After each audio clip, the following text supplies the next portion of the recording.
और देखते हैं अब एल्कीन जो है, अभी आपको ब्यूटेन 2 था जिसमें बोलते थे प्योर एल्कीन से। अब प्योर एल्कीन ना होके जो है एल्कीन में कोई ग्रुप चेंज कर देते हैं, जैसे यही है।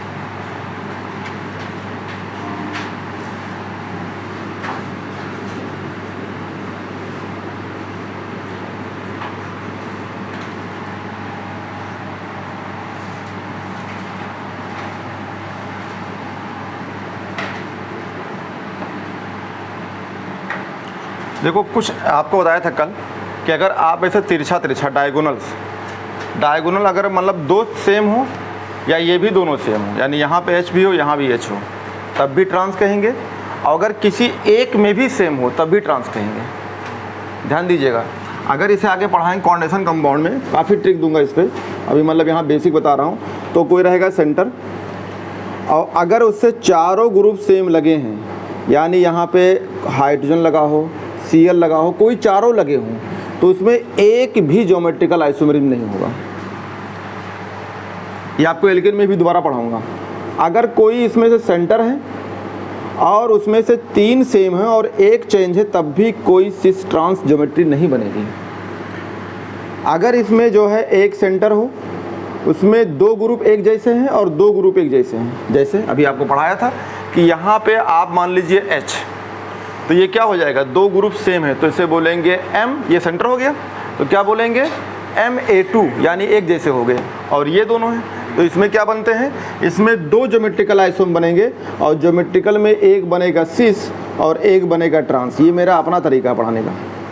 ट्रांस और भी हो सकता है, अगर 2 ग्रुप एक जैसे हैं और इसमें चेंज कर दो, इसको B और C कर दो, तब भी ये बनाएगा 2 आइसोमेरिज्म, ज्योमेट्रिकल आइसोमेरिज्म। एक होगा उसमें से सिस और एक होगा उसमें ट्रांस। ये आपके सामने देख लीजिए, ये सेंटर हो गया, 2 ग्रुप एक जैसे, तो इसे क्या बोलोगे, इसे बोलोगे Ma2, यानी एक जैसा है तो A2। और ये दोनों ग्रुप चेंज है तो इसे क्या बोलोगे, B एंड C।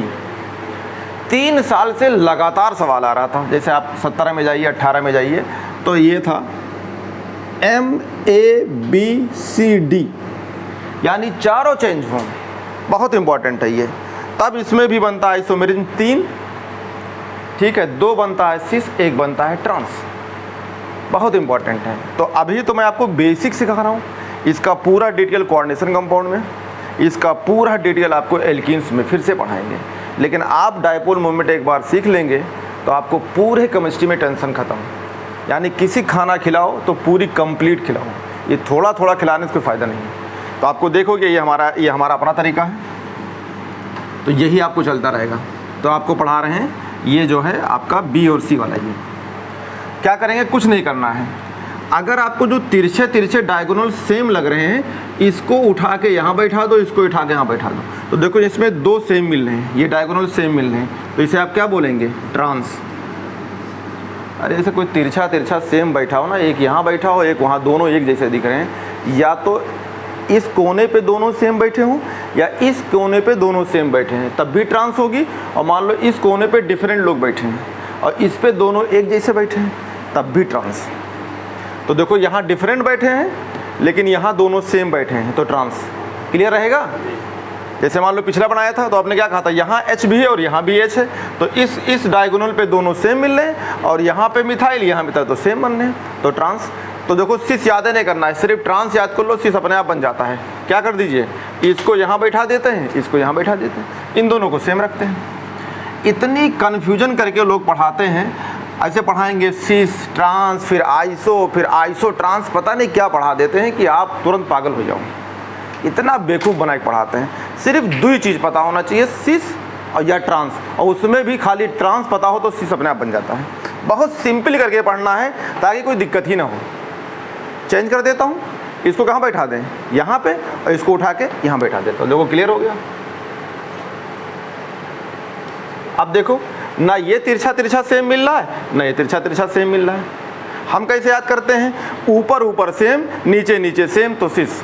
बहुत कन्फ्यूजन, कुछ नहीं, आप ट्रांस खाली पहचान लो, उसको पोजीशन चेंज कर दो, अपने आप बदल जाएगा। क्योंकि देखिए अब ये क्या बन जाएगा, सिस। क्लियर हो गया। आप एक चीज़ रटे रहते हैं, क्या रटे रहते हैं, कि भैया ब्यूटीन 2 या एल्कीन में ट्रांस का जो होता है डायपोल मोमेंट 0 होता है। आप ना ढंग से पढ़ते हैं ना ढंग से पता रहता है, बस याद कर लिया एल्कीन में हमने बोला है एक लाइन इन प्योर एल्कीन्स, ये वर्ड अलग है और ये भी एल्कीन है, ये बदल जाएगा। आओ चेक करते हैं डायपोल मोमेंट किसका ज़्यादा किसका कम। एकदम बेसिक चीज़ पढ़िए और इससे जितने भी सवाल बनेंगे आपको निकल जाएगा। आओ चेक करते हैं। आपको पता है ये मिथाइल है, ये भी मिथाइल है, इसका मतलब ये प्लस आई है। तो जो प्लस आई होते हैं कौन कौन होते हैं? CH3 होता है, प्लस आई कौन होता है? C2H5 होता है, प्लस आई कौन होता है? H होता है। ये जो है चुपचाप इलेक्ट्रॉन देते हैं। जैसे मान लो किसी को जो है आपको मदद करना है, सरदारों में क्या होता है कि सरदार लोग मिलकर किसी सरदार को मदद कर देते हैं। ये इसका मतलब है जितने सरदार वो सब क्या हो जाएंगे? प्लस आई, यानी इलेक्ट्रॉन डोनेट मीन्स पैसा डोनेट करते हैं। तो ये रहा, तो ये जो है आप क्या करेंगे, इससे ये इलेक्ट्रॉन देगा, ये इलेक्ट्रॉन इसको आया, तो जो इलेक्ट्रॉन इसको आएगा तो इलेक्ट्रॉन तो इधर गया। आपका रूल है कि जिधर इलेक्ट्रॉन जाएगा उधर ही डायपोल। तो देखो इसका डायपोल क्या हो गया, ये भी इलेक्ट्रॉन दे रहा है यानी डोनेट कर रहा है। तो जब इसको इलेक्ट्रॉन देगा तो इसका मतलब क्या है, इलेक्ट्रॉन जब इधर जाएगा तो डायपोल इधर। क्लियर? ये देखो ये भी इसको इलेक्ट्रॉन दे रहा है और इसे ये इलेक्ट्रॉन विड्रॉ कर रहा है, क्योंकि ये मीना है और ये लीना है। नहीं समझ में आया? तो इलेक्ट्रॉन ये तो खींच रहा है, तो जिधर इलेक्ट्रॉन जाएगा डायपोल भी उधर, तो डायपोल इधर। तो देखो इन दोनों से, इन दोनों देखो, इन दोनों एक दूसरे के खोपड़ी मिला रहे हैं, तो इसका रिजल्टेंट तो क्या हो जाएगा? 0। लेकिन इसका 0 होगा? नहीं होगा। तो इसमें कुछ ना कुछ तो डायपोल होगा। और अभी आप पढ़े पिछला वाले में क्या था कि ट्रांस का डायपोल मोमेंट 0 होता है। तो बात तो आपकी गलत हो गई। तो पढ़ा लिखा तो आपको फंसा देगा कि भैया एल्कीन में ट्रांस की म्यू इक्वल टू 0, यहाँ तो 0 है ही नहीं। तो मैंने क्या कहा था कि ये बात पलट जाएगी। तो देखो होगा क्या, इनसे कैंसिल और इनसे ये जुड़ेगा, तो दो वेक्टर, मान लो इसका मैग्नीट्यूड छोटा है क्योंकि ये कम इलेक्ट्रॉन सप्लाई करेगा, तो छोटा मोटा इतना पिद्दी भर का है। मतलब किसी को कोई चंदा देना है तो कोई 1 रुपया डाल दिया और कोई 100 रुपया डाल दिया, तो रिजल्टेंट कितना हो जाएगा? 101। तो यहाँ भी तो रिजल्टेंट है पिद्दी भर का, ये बड़ा है, ये बड़ा है। तो ये डायपोल 2 हैं तो इनका रिजल्टेंट बड़ा मिलेगा। ये दोनों कैंसिल हो गए, तो इनका म्यू तो 0 नहीं होगा। तो ऐसे लिखेंगे mu T is not equal to 0। और पहला क्या था सिस वाले में, मतलब ट्रांस वाले में, प्योर एल्कीन में म्यू ट्रांस की 0 होती है। अभी देख लो इसमें आते हैं,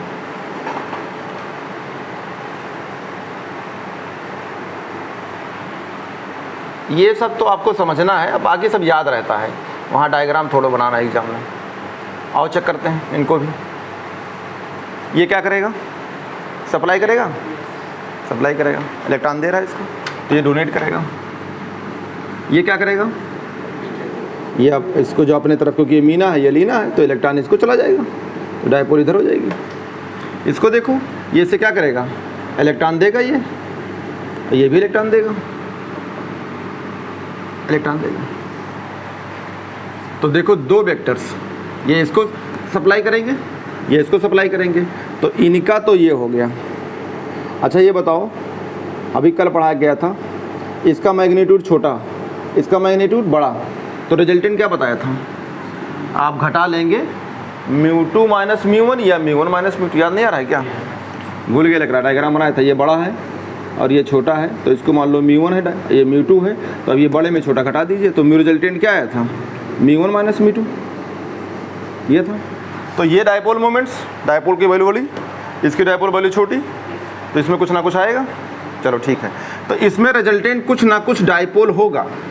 तो ये मतलब बड़े हैं, बड़ा ग्रुप है, और ये छोटा ग्रुप है तो बड़ा यही है, तो इसका मतलब इसका रिजल्टेंट कुछ ना कुछ रहेगा। क्लियर हो गया? अब आओ इसका और इसमें, ये दोनों का रिजल्टेंट क्या हो जाएगा? जुड़ जाएगा। ये डायपोल है, थोड़ा बड़ा है रिजल्टेंट डायपोल, इसका मतलब मैग्नीट्यूड, और इसकी थोड़ी छोटी होगी, तो ये रिजल्टेंट बड़ा आएगा। अच्छा ये बताओ, दोनों का देख के, ये तो इधर जा रहा है और ये इधर आ रहा है, तो फ़र्क नहीं पड़ेगी क्या? अरे मान लो यार कोई ये मतलब यहाँ बॉक्स रखा है, इस बॉक्स को धक्का दे रहा है कोई इधर और कोई धक्का दे रहा है इधर, तो बॉक्स इधर जाएगी।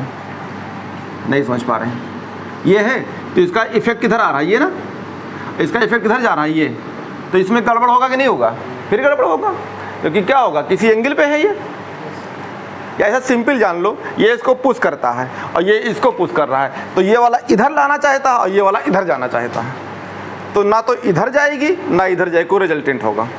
नहीं समझ में आया? इसको तुमको बॉक्स से भी समझा दिया कि देखो एक उधर से फोर्स आ रहा है, डायपोल उधर आ रहा है और एक डायपोल इधर जा रहा है, तो आप खुद दिमाग लगाओ, इधर जा रहा है, ये वाला डायपोल का रिजल्टेंट ये है और ये वाला डायपोल का रिजल्टेंट ये है, तो दोनों एक दूसरे के क्या हैं, अपोजिट नहीं लग रहे हैं, एक बेग अपोजिट तो नहीं लग रहे हैं ना, एक बेग लग रहे हैं कि रिजल्टेंट हो जाएगा, तो इनके और इनके बीच में कुछ ना कुछ रिजल्टेंट होगा। तो अब समझ लो कि आपकी सबसे बड़ी चीज़ हो जाएगी कि यहाँ पे डायपोल मोमेंट आपको ये देखना होगा कि किसका ज़्यादा और किसका कम। तो ये देखा जाता है कि यहाँ पे डायपोल मोमेंट ट्रांस की ज़्यादा होती है, क्योंकि देखो ये दोनों जो है कैंसिल कर दिए, ये रिजल्टेंट यही है, और इनमें दो तरह का, एक इधर डायपोल है और एक इधर है, तो ये वाला इसके इफेक्ट को तो कम करेगा, या कहेंगे ये वाला इसके इफेक्ट कम करेगा। दोनों अलग अलग एंगल दिख रहे हैं, देखो एक इधर ऐसे और एक इधर, मान लो ये डब्बा रखा है, कोई डब्बा को इधर ऐसे धक्का दे रहा है, ये वाला इधर धक्का दे रहा है, तो ये रिजल्टेंट धक्का तो नहीं हुआ, किधर चला जाएगा, ये तो अपोज कर रहा है ना, तो अपने में क्या मिलेगी, इसका डायपोल ज़्यादा हो जाता है मोमेंट इन कंपेरिजन टू इससे। तो इसका मतलब क्या हो गया, ये तो सिस फॉर्म में है, तो आप क्या कहेंगे, mu T is greater then किससे, म्यू सी से, यानी अब ट्रांस का डायपोल मोमेंट ज़्यादा हो जाता है किससे, सिस फॉर्म से। बना लीजिए, सिर्फ आपकी जो रूल है वो आपके प्योर एल्कीन के लिए है कि डायपोल मोमेंट्स प्योर एल्कीन में, अगर प्योर एल्कीन है तब ट्रांस की जीरो होती है, और अगर कहीं आपका डायपोल मोमेंट्स प्योर एल्कीन नहीं है तब ट्रांस का जो जीरो होता है उसी का ज़्यादा हो जाता है। तो आप कोई एक लॉजिक नहीं बना सकते।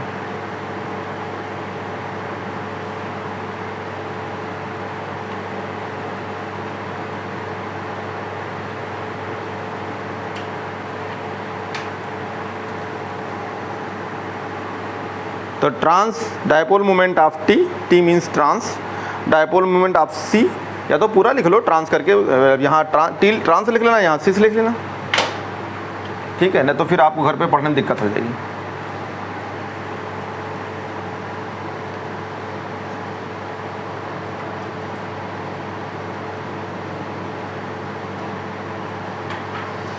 तो ये सवाल कहाँ आएगा, इस तरह के सवाल नहीं आते, सवाल आएंगे कमेंटमेंट्स या आपके आएंगे सवाल एसर्शन रीजन में, ये थ्योरी फॉर्म में लिखी रहेगी, ये लैंग्वेज के फॉर्म में लिखा रहेगा।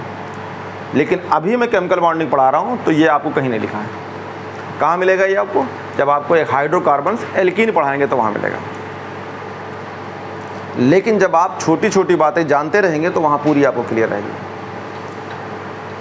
तो ये हो गए आपके डायपोल मोमेंट्स, एक समरी तरह पढ़ा दिया हूँ, और जहाँ जहाँ यूज होती थी, कुछ बातें आपको इनऑर्गेनिक की थी, कुछ बातें ऑर्गेनिक की थी, और कुछ यहाँ की बातें थी, आपको एक जगह मैंने समराइज़ करके बता दिया।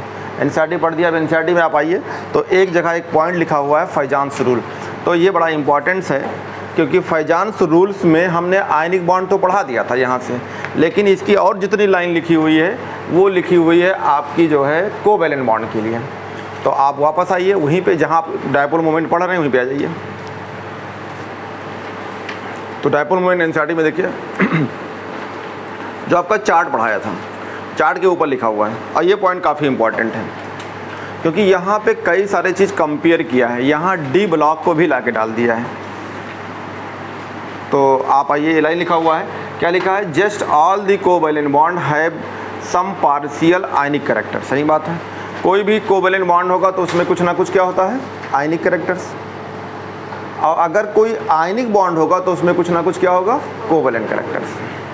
तो आप कहीं नहीं सकते हैं कि जो बॉन्ड हमने पढ़ा है वो प्योर फॉर्म में कोई नहीं होता। तो आगे लिखा हुआ है just all the covalent bond have some ionic characters and the ionic bond also have partial covalent characters. लिख गया, इतना बात पता हो गया। अब यहाँ पे एक हेडिंग लिखा है, वही डिस्कस करने जा रहे हैं। तो हेडिंग आपको उतारना होगा क्या उतारना होगा? The partial covalent character of ionic bond has discuss. तो आप हेडिंग लिख लीजिए, लिखिए the partial covalent character in ionic compound. Heading आपका रहेगा, यहीं से एनसीईआरटी से उतारना है, the partial covalent character of ionic compound. The partial covalent characters in ionic compound.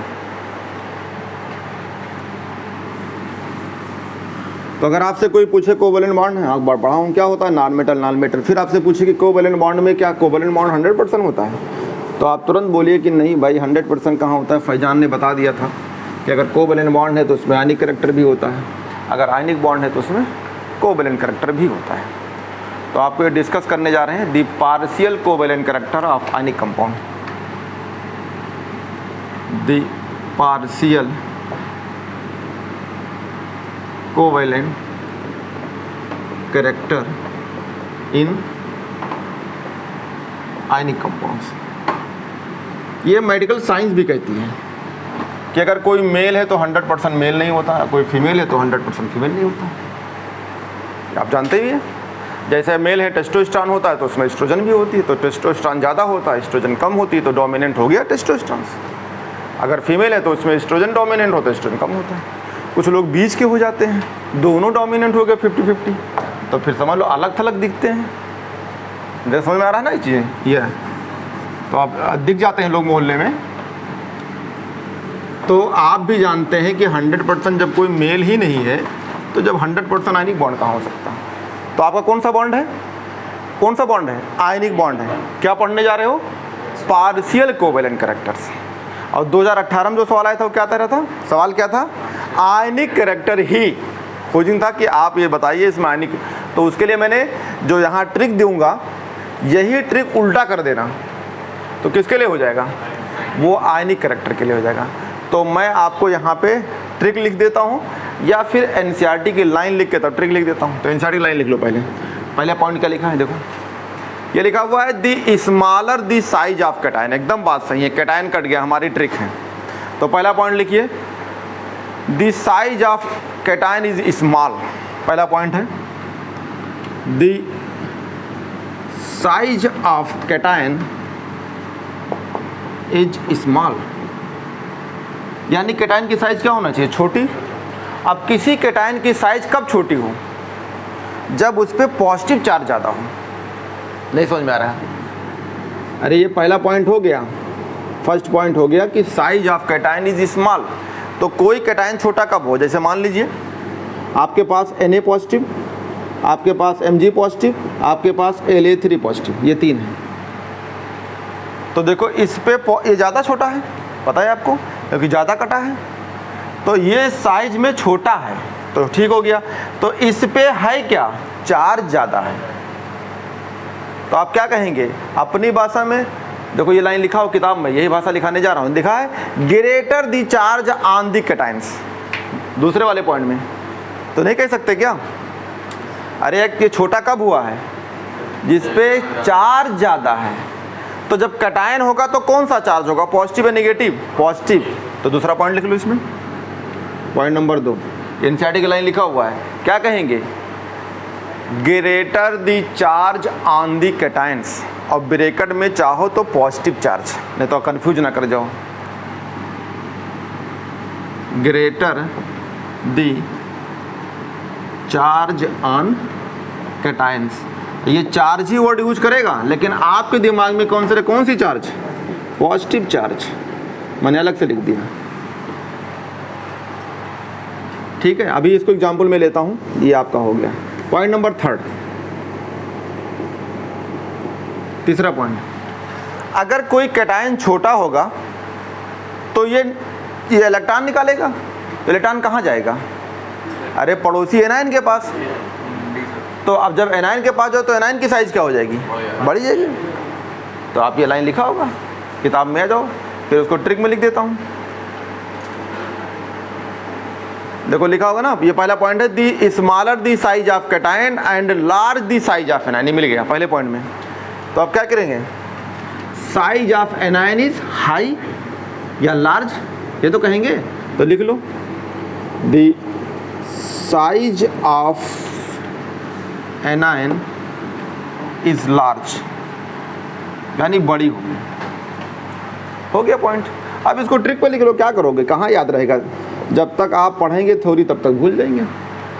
अरे एग्जाम क्या होता है ना, पूरी पढ़ के 3 घंटे 20 मिनट में इस खोपड़ी में रखना होता है, तो ऐसे तो नहीं रखा जाएगा, चाहे कितना भी कर लो आप, चाहे जितना पढ़ डालो खोपड़ी में नहीं आएगी। खोपड़ी में तभी आएगी जब वो ट्रिक बना के याद करोगे, चाहे वो बायोलॉजी हो चाहे वो केमिस्ट्री हो, तभी रुकेगी, वरना गायब हो जाएगी। एक इंसान के पास सिर्फ 2 lakh word at A time होते हैं। अगर 1 सेकंड के अंदर अगर उससे पूछा जाए कितनी बातें याद हैं, तो कितनी याद रहती है, 2 लाख। तो 2 लाख में तो 1.5 लाख आप बर्बाद कर देते हैं रास्ते में आके उल्टा सीधा देख के, कि नहीं, और बाकी मोबाइल बचता, मोबाइल में डाल देते हैं, तो बचता कितना, सब गायब। इसलिए नंबर आता है 150, नंबर आता है 300।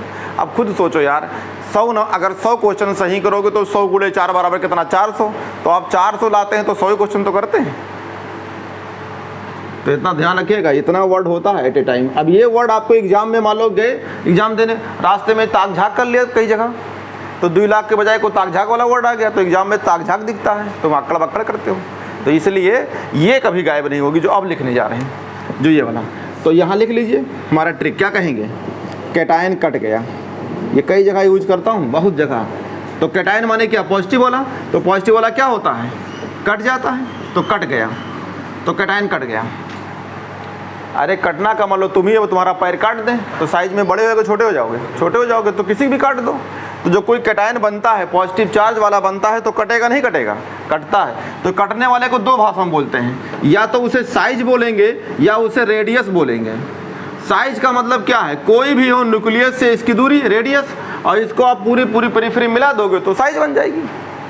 तो 2 वर्ड में यूज होता है, या तो साइज कम होगी या रेडियस कम होगी। तो ये क्या हो जाती है, डिक्रीज। ये तीर नीचे का मतलब डिक्रीज हो गई। तो कोई भी कैटायन होगा तो साइज में क्या होता है, छोटा। पढ़ लो line, size of cation is small, तो बात तो वही लिखा है। ये रहा एनायन अधिक।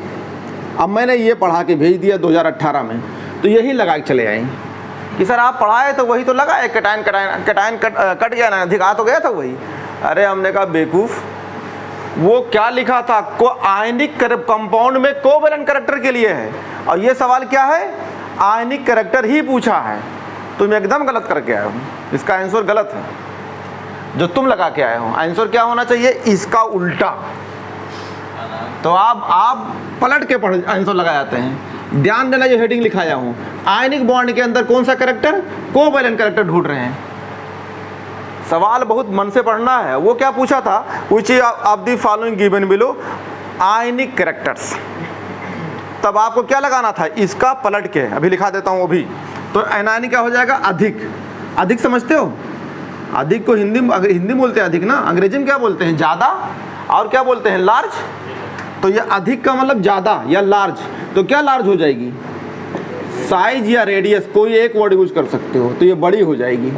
वो तो क्या लिखा तो ऊपर, ये देखो, size of anion is large. इस साल भी तो आया था, नहीं आया था क्या, आया था बाबू, O-1 O-2, और क्या था, पूछा था साइज किसकी ज़्यादा होगी। इस साल का पेपर को दिखाता हूँ, यही आया था, दे दो। जो मैं बोलूँगा वही आपको मिलेगा। यही आया था, यही ट्रिक ही आया था। तो ये आया था, ये हर साल आता है यार, ये तो 2 बार आया था। ये तो मैं उसमें भी यूज करता हूँ, सॉल्वेशन में। अरे पढ़ाया हूँ सॉल्वेशन, हाइड्रेशन, वो भी तो इस बार आया था। सॉल्वेशन क्या होता है, inversely proportional size of cation. तो ये ट्रिक तुम्हारा 2 बार इस साल आया है, एक बार इसमें आया था, ये भी दिखाता हूँ, एक बार 2 सवाल आया था इसमें। चलो इसको यूज करा देते हैं। देखो एनसीईआरटी में लिखा है, पहला लाइन क्या लिखा है, size of cation is small. देखो पहला लाइन एनसीईआरटी में लिखा है, कह रहा है size the smaller the size of cation, मिल गया। दूसरा क्या है, large the size of anions. आगे क्या लिखा, greater is the covalent character of an ionic compound. मतलब बात सही है। ये दूसरा जो पॉइंट लिखा हुआ है, ये वाला, इन्होंने सेकंड पॉइंट में लिखा है। सेकंड पॉइंट क्या लिखा है, the greater the charge on cations the greater covalent character of ionic compound. तो मैंने तीनों पॉइंट एक साथ जोड़ दिया कि भैया अगर कोई भी आयनिक कंपाउंड है उसमें आपको कोवैलेंट कैरेक्टर निकालना है, तो आप क्या कहेंगे, कैटायन कट गया, मतलब इंग्लिश में क्या बोलेंगे, size of cation is small.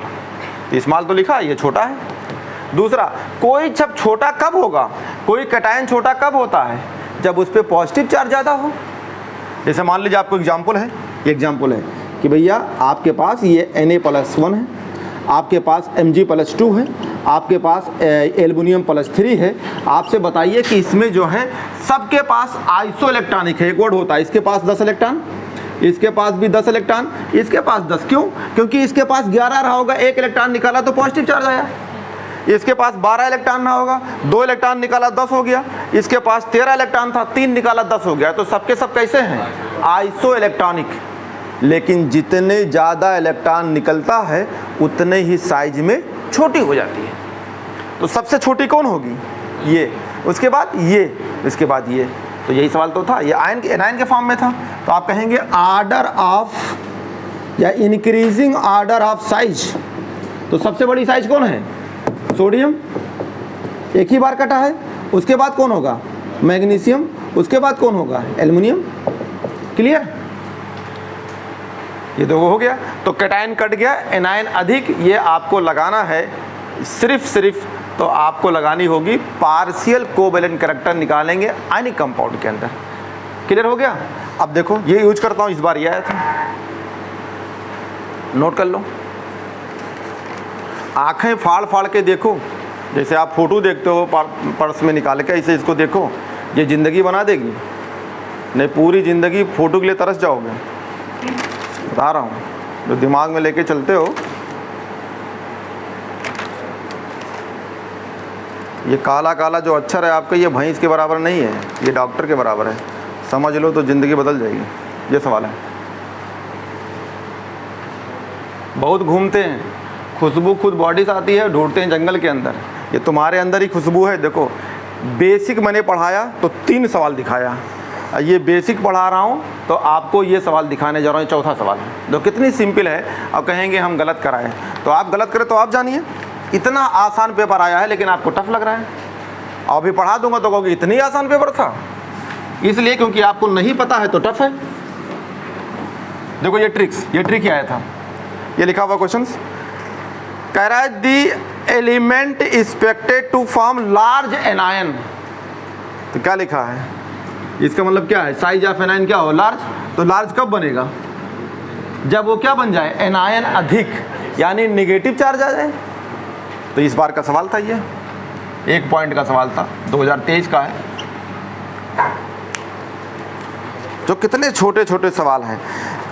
कह रहा है कि the element expect to form large just ion to achieve the nearest noble gas. सही बात है। ये बताओ ये नोबल गैस बने कि नहीं बने? अरे 10 इलेक्ट्रॉन किसका होता है? नियान का। 10 इलेक्ट्रॉन किसका होता है? नियान का। 10 किसका होता है? नियान। तो अपनी भाषा में क्या बोलोगे? ये इलेक्ट्रॉन निकालने के बाद कैटायन बने हैं, तो कैसे बने हैं? Noble gas electronic configurations. अगर नोबल गैस तो बन गया, ये भी नियान की तरह है, ये भी नियान की तरह है, ये भी नियान की तरह। अब ये ना कह देना नियान हो गया, गलत है। जैसे तुम लगते हो किसी हीरो की तरह, तो कहते हो हम उस हीरो की तरह लगते हैं, यानी जस्ट लाइक फला। ये तो हम वही, मतलब तुम सलमान खान हो गए क्या? नहीं, सलमान खान की तरह हो सकता है। शीशे में देखते हो तो सलमान खान लगने लगे, यार अब तो मज़ा आ जाएगा। ये देखो ये नियान की तरह लगने लगे हैं, तो इसे क्या बोलोगे?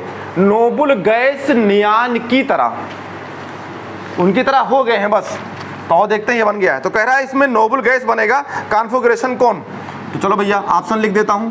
पहला ऑप्शन, दूसरा ऑप्शन, तीसरा हो गया और चौथा हो गया। तो बहुत सिंपल सवाल है। OFNNA क्या बनाना है आपको? कैटायन या एनायन? एनायन। चलो ठीक है। इसके पास कितना इलेक्ट्रॉन होता है? बैलेंस इलेक्ट्रॉन कितना है? 6। लेन देन कहाँ से होती है? बैलेंस इलेक्ट्रॉन में। वहीं पे इलेक्ट्रॉन आएगा और वहीं से जाएगा। तो 6 है तो कितना इलेक्ट्रॉन आ जाए? 2। तो ये -2 बन जाएगा। तो ये भी ऑक्टेट पूरा हो गया। समझ में आ गया? नोबल गैस की तरह हो गया। इसके पास बैलेंस इलेक्ट्रॉन कितना?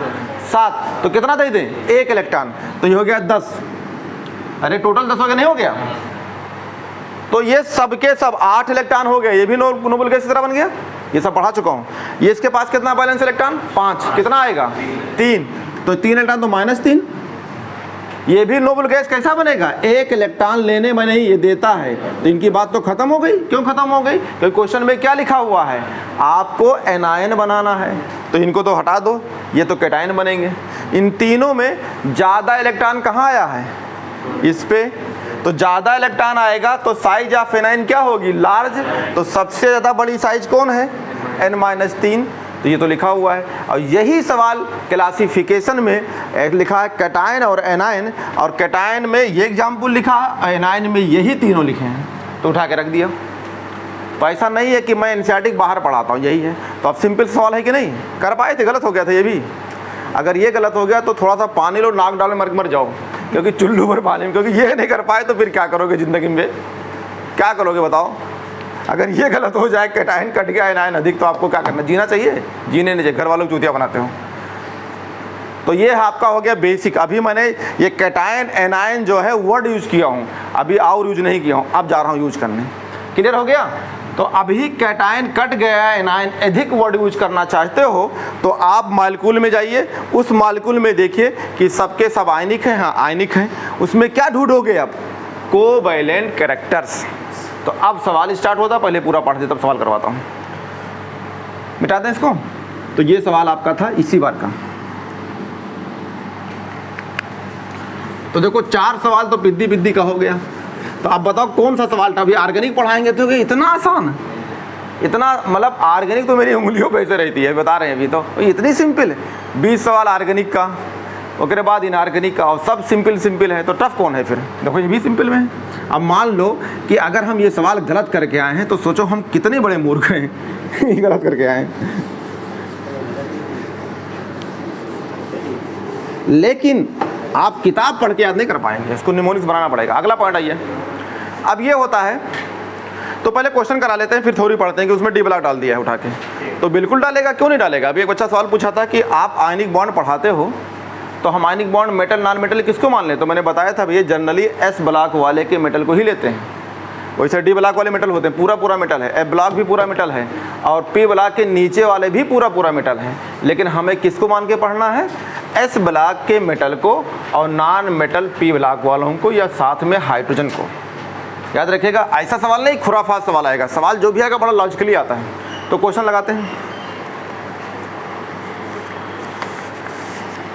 तो ये है सवाल।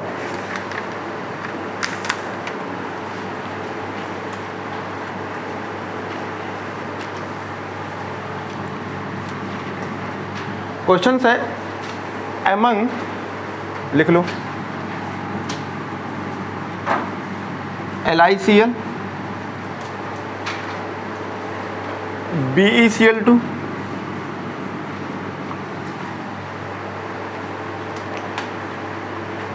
BCl3 and CCl4। क्लियर, ये लिखा हुआ है। कह रहा है 2 कामा लगाओ, the covalent character, the order of covalent, आगे लिख लो the order of covalent characters, the order of covalent character. देखो इसमें मैं ऑप्शन नहीं बनाऊंगा, ऑप्शन बनाओ टाइम लगता है। हाँ इंक्रीजिंग मत करो, हमेशा इंक्रीजिंग करा करो। मैं ऑर्डर लिखता हूँ तो इंक्रीजिंग समझा करो। अगर आपको लगता है तो यहाँ पे एक डंडा बढ़ा दो बस, इसका मतलब क्या हो गया, इंक्रीजिंग ऑर्डर। ये देखो तीर अगर ऊपर है तो इसका मतलब क्या हो गया, इंक्रीजिंग, तीर नीचे है तो डिक्रीजिंग। ये रहा। तो आपको बताना है तो उठा लीजिए इनको नीचे। ये हो गया LiCl, ये हो गया BeCl2, ये हो गया BCl3, अब ये हो गया CCl4। अब आपको कन्फ्यूजन हो गया, नॉन मेटल है तब भी पढ़ रहे हो। तो आपको क्या पता है भैया, चाहे कोवैलेंट बॉन्ड हो तो उसमें आयनिक कैरेक्टर भी होता है, आयनिक बॉन्ड है तब भी कोवैलेंट कैरेक्टर होता है। तो कन्फ्यूजन नहीं रहे। आपसे पूछे भैया मैचिंग बताओ तो आप मेटल नॉन मेटल ढूंढ लो, आयनिक कर दो। कोवैलेंट पूछे नॉन मेटल ढूंढ लो। लॉजिक पूछे फैजान रूल लगाओ। तो आपको कैसे पढ़ना है ये चीज़ें तो और देखते हैं। ये कैटायन है, ये एनायन है, ये कैटायन है, ये एनायन। क्यों कैटायन है, क्योंकि जब ये अपना इलेक्ट्रॉन लूज करे तो इस पर क्या आएगा, पॉजिटिव, इस पर क्या आएगा, निगेटिव। ये 2 इलेक्ट्रॉन लूज करेगा, इसका बैलेंस इलेक्ट्रॉन 2 2 निकाल देगा, तो इस पर कितना आएगा, +2। तो इस पर कितना आएगा, 1 Cl पे 1 तो 2 Cl पे 2। नहीं समझ पा रहे हैं। ये है BeCl2, जब ये टूटेगा तो बनाएगा Be पॉजिटिव, और ऐसे लिखा जाता है और 2 से हम मल्टीप्लाई कर दी जाती है। तो जब 2 इलेक्ट्रॉन निकालेगा तो अलग अलग Cl ले लेगा। समझ में आ रहा है ना? 2 इलेक्ट्रॉन गया तो एक Cl पे एक जाएगा, एक Cl पे एक जाएगा। ऐसा ही है, इस पे कितना आएगा +3। ये 3 इलेक्ट्रॉन निकालेगा तो 3 अलग अलग Cl हैं, तो एक एक इलेक्ट्रॉन ले लेंगे। तो यहाँ पे हम माइनस दिखाएंगे, लेकिन जब तोड़ के दिखाएंगे तो 3 से मल्टीप्लाई कर देंगे। समझ में आ रहा है? ये रहा, ये इस पे कितना आएगा +4, इस पे ये 4 इलेक्ट्रॉन लॉस करेगा और एक एक Cl एक एक इलेक्ट्रॉन ले लेंगे, तो सब पे एक एक सिंगल माइनस आएगा। क्लियर हो गया? तो चलो ठीक है। अब आपको मैं एक चीज़ दिखाना चाहता हूँ, यहाँ का एनाइन क्या है, यहाँ का एनाइन क्या है, यहाँ का एनाइन क्या है। एनाइन तो कॉमन हो गया, अरे सब में Cl है और एक Cl पे एक ही निगेटिव आएगा। दिमाग ना लगाओ ज़्यादा, एक Cl पे एक ही आएगा तो 2 Cl पे ज़्यादा हो जाएगा, एक में पढ़ना होता है। तो ये कैंसिल कॉमन हो गया। तो आपको क्या ढूंढना है, तो आपका ट्रिक क्या होना चाहिए, कैटायन कट गया और एनायन क्या होना चाहिए, अधिक। तो एनायन तो यहाँ अधिक हो ही नहीं सकता, क्यों होगा, क्योंकि एनायन सब में क्या है, कॉमन। तो इसको लगाएं, इसको ना लगाएं। नहीं समझ पा रहे हो? अरे सब में Cl, अच्छा यहाँ तो 2 है सर, यहाँ तो 3 है सर, यहाँ तो 4 है सर, तो 4 होगा तो ज़्यादा हो जाएगा ना। अरे 4 है तो तोड़ोगे तो क्या बनेगा, एक Cl। ये है C, तो यहाँ से C से क्या होगा, ये 4 Cl होंगे, तो सिंगल पे एक ही तो आएगा। तो एक पढ़ोगे 4 पढ़ोगे, एक ही पढ़ोगे, तो ये रहा। तो 4 Cl होंगे तो 4 से मल्टीप्लाई कर दिया। तो ये सब में एनायन कॉमन हो गया, तो एनायन नहीं लगाएंगे, तो किसे लगाएंगे, सिर्फ कैटायन। तो कैटायन क्या होना चाहिए, कट गया। तो देखो कितनी बार चार्ज आई है, +4, तो कितना कटा होगा, 4 बार, यानी काफ़ी छोटा होगा। तो जिस कैटायन की साइज सबसे छोटी होती है उसमें अगर ये आयनिक बॉन्ड है, आयनिक बॉन्ड बिल्कुल होगा, क्यों नहीं होगा, क्योंकि कुछ ना कुछ कैरेक्टर तो होता है। तो इसमें क्या ढूंढ रहे हैं आप, कोवैलेंट कैरेक्टर। तो सबसे ज़्यादा आंसर कौन होगा, ऑर्डर क्या हो जाएगा, ये वाला। प्योर फॉर्म में पूछेगा तब मेटल नॉन मेटल ढूंढना, आयनिक के लिए सिर्फ कोवैलेंट कैरेक्टर पूछेगा तो आप क्या ढूंढिएगा, नॉन मेटल। और जहां आपका कैरेक्टर पूछना स्टार्ट कर दे ऐसे क्वेश्चंस के फॉर्म में, तो मेटल नॉन मेटल कुछ नहीं ढूंढना है, फैजान रूल लगाना है। नहीं समझ में आ रहा है? अरे कब क्या पूछेगा वो आपके हिसाब सवाल देखना है ना। ये आप अरे सर ये कैसे, तो कार्बन है, ये तो Cl है, दोनों नॉन मेटल हैं, कोवैलेंट बॉन्ड होना चाहिए। अब आप इसमें तो आयनिक बॉन्ड समझ के कोवैलेंट कैरेक्टर निकालने हैं, तब फिर ठीक है, तब यहीं बैठे रहना। चाहे जैसा सवाल आए आपको दिमाग लगाना है कि भैया ये अगर बॉन्ड है तो इसमें आयनिक बॉन्ड भी होता है, कोवैलेंट बॉन्ड भी होता है, हमें आंसर देना है बस। अब आपके आंसर निकलेंगे, लेकिन अगर आप इसमें बैठे रहोगे तो बैठे रहना। प्योर फॉर्म में पूछे, अच्छा बताओ भैया आपको मैचिंग कराना है, हाँ non metal non covalent bond लगा दो। तो कैसा सवाल आपका है वैसे करना है, ये रहा। नहीं तो समझ लो, हम तो ट्रिक बोलते हैं, यहाँ लोग एक्सेप्शन बता के पगला देते हैं। लिखो एक्सेप्शन, इतना एक्सेप्शन लिखा देते हैं कि आपको लगता है फिर केमिस्ट्री में पढ़े क्यों, जब एक्सेप्शन है तो। ये क्लियर हो गया, याद रहेगा? तो आपको ये ऑर्डर हो जाएगा, यहीं पे लिख लो। एक बार पढ़ाए तो फिर लिख लो भैया, यहीं पे नोट कर लो या लिख लो नोट बजाए। ये 2000 का नोट है, अरे बंद कहाँ चल रहा, अब ये 2 नोट है, यानी ये आपकी लाइफ है। अब आप याद करो ना करो, ये है तो इसी को पलटना है। तो हेडिंग क्या हो जाएगी, हेडिंग क्या रहेगा आपकी, आपसे ये डायरेक्ट पूछेगा। सवाल कैसा रहेगा, डायरेक्ट पूछेगा आयनिक कैरेक्टर बताइए, increasing order of ionic characters, ऐसे सवाल आएगा डायरेक्ट। या फिर ये सवाल आएगा जो हेडिंग लिखाया था, तो आपको इंक्रीजिंग आर्डर बताना होगा ionic characters, increasing order of ionic characters. अरे इंक्रीजिंग हटाओ, खाली आयनिक कैरेक्टर पूछ ले, ऐसे ले लो। देखो सवाल क्योंकि जो है फैजान्स रूल ने क्या डिस्कस किया, आपके आयनिक बॉन्ड में क्या डिस्कस किया, कोवैलेंट। तो जब आपका कोवैलेंट तो कर दिया, लेकिन आयनिक बॉन्ड जब पूछेगा या आयनिक कैरेक्टर पूछेगा या इंक्रीजिंग पूछेगा तो इसी को पलट देना। तो फिर से लिख लो ट्रिक, क्या कहोगे, कैटायन कट गया? नहीं, कैटायन अब उल्टा हो जाएगा। अगर जहाँ से हथियार गड़बड़ किए, जैसे मान लो कि पहाड़ पे गए हो, अब वहाँ पे जो है एक आदमी दिख गया, कोई आतंकवादी, उसको तोप से दाग दिए, तो समझ लो फिर तुम दाग दी जाओगे। कि एक आदमी को तोप से दागा था, और मान लो आतंकवादी उसे चाकू मारने गए हो, तब भी तुमको हिंदुस्तान वाले दाग देंगे। तो कौन हथियार कहाँ लगाना है समझ लो, ये बहुत ज़रूरी है कि हम कौन सी चीज़ कहाँ लगाएंगे, ये एप्लीकेशन कहलाती है। तो आपको ये मोटी मोटी बातें लिखी हुई कि आयनिक करैक्टर पूछेगा तो आपको ट्रिक लगाना होगा। अब क्या लगाएंगे, कैटायन कट गया नहीं, कैटायन अब कटेगा नहीं, कैटायन क्या हो जाएगा, अधिक, यानी इंग्लिश में क्या बोलेंगे, size of cation is large. समझ में आ रहा है कि हम ही खाली पढ़ रहे हैं, हम ही समझ रहे हैं? बहुत दिक्कत होती है, कभी कभी हम ही पढ़ें हम ही समझें। ये रहा, तो कैटायन अधिक, एनायन क्या हो जाएगा, अब एनायन कट जाएगा, तो एनायन अधिक नहीं हो गया, कट जाएगा।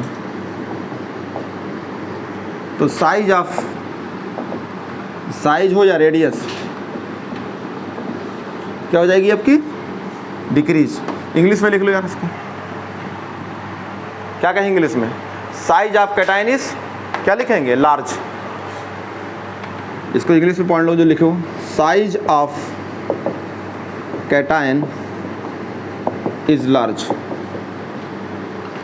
कब कब कैटायन की साइज लार्ज होगी, कोई कैटायन की साइज बड़ी कब होगी,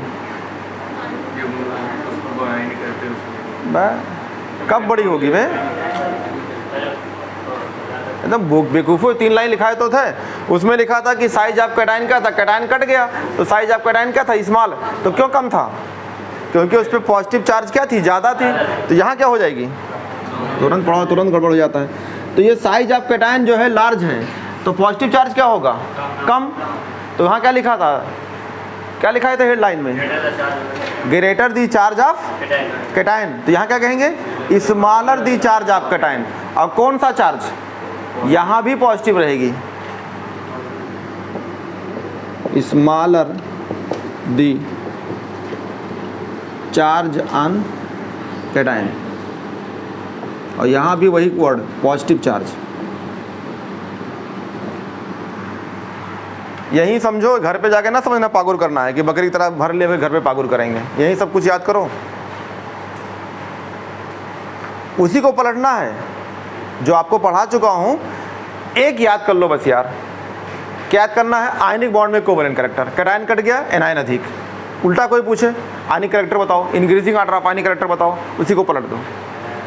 अब यह तीसरा पॉइंट क्या रहेगा इसका, थर्ड पॉइंट क्या रहेगा, अब आपने कैटायन को बड़ा किया तो साइज को चार्ज कम कर दिया, अब क्या कहेंगे, size of anion is small, छोटी हो जाएगी, size of anion is small. नहीं क्लियर हुआ, जो मैंने अभी ऊपर पढ़ाया है उसी को पलट के बताया है।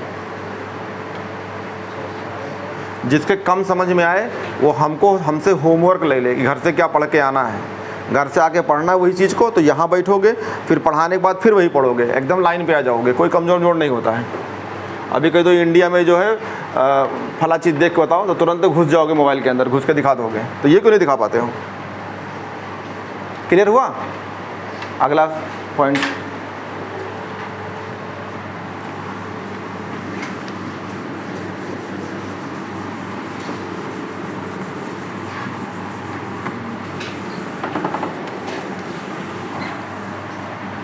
चलो इस पे सवाल रिपीट करा देता हूँ जो कराया था फिर एक बार, जैसे कुछ लोग का ना समझ में आया होगा। 18 का सवाल था, नीट में आया था, मुझे याद है सवाल क्या लिखा था, लिखा था CH2, लिखा था BeH2 और लिखा था BeH2, ये लिखा था। ये नीट 18 का सवाल है, मैं करा चुका हूँ लेकिन उस टाइम कम लोग थे।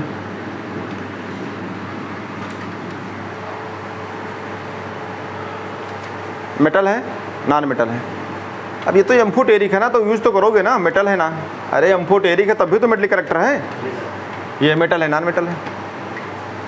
क्या क्वेश्चन था, increasing order of ionic characters, ये क्वेश्चन था। Which of the following given increasing order of ionic characters.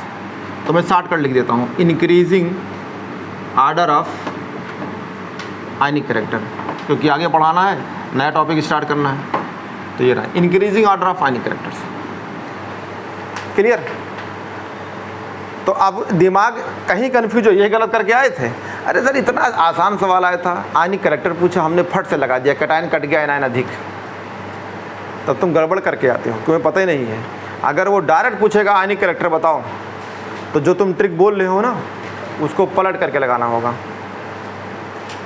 जो ट्रिक लिखाया हो ना कैटायन कट गया एनायन अधिक, उसकी हेडिंग लिखी हुई है कि आयनिक बॉन्ड के अंदर कोवैलेंट करेक्टर।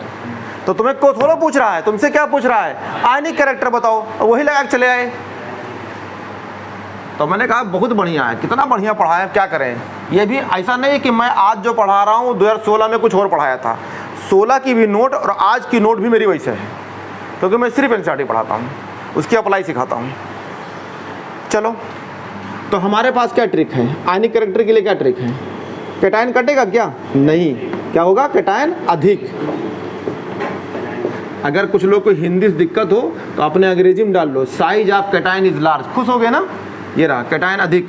तो या तो साइज उसकी ज़्यादा होगी या फिर रेडियस ज़्यादा होगा। अब आपके पास दो ही वर्ड यूज करना है, कैटायन और एनायन। तो यहाँ पे एनायन कैसा है, एनायन कैसा होना चाहिए, एनायन स्मॉल, तो ये कम कट जाएगा, स्मॉल या कट गया, तो इसमें साइज में क्या होगी, छोटी, ये अधिक है ना, ये तीर ऊपर होगा और ये तीर नीचे होगी। तो यहाँ तो हमें एनायन लगाने नहीं है, क्यों लगाना है, यहाँ H2 है, यहाँ भी H2 है, यहाँ भी H2 है, तो एनायन क्या है, H माइनस। तो H माइनस सब में तो कॉमन है, नहीं समझ पा रहे हैं। ये टूटेगा तो क्या बनेगा, 2 पॉजिटिव।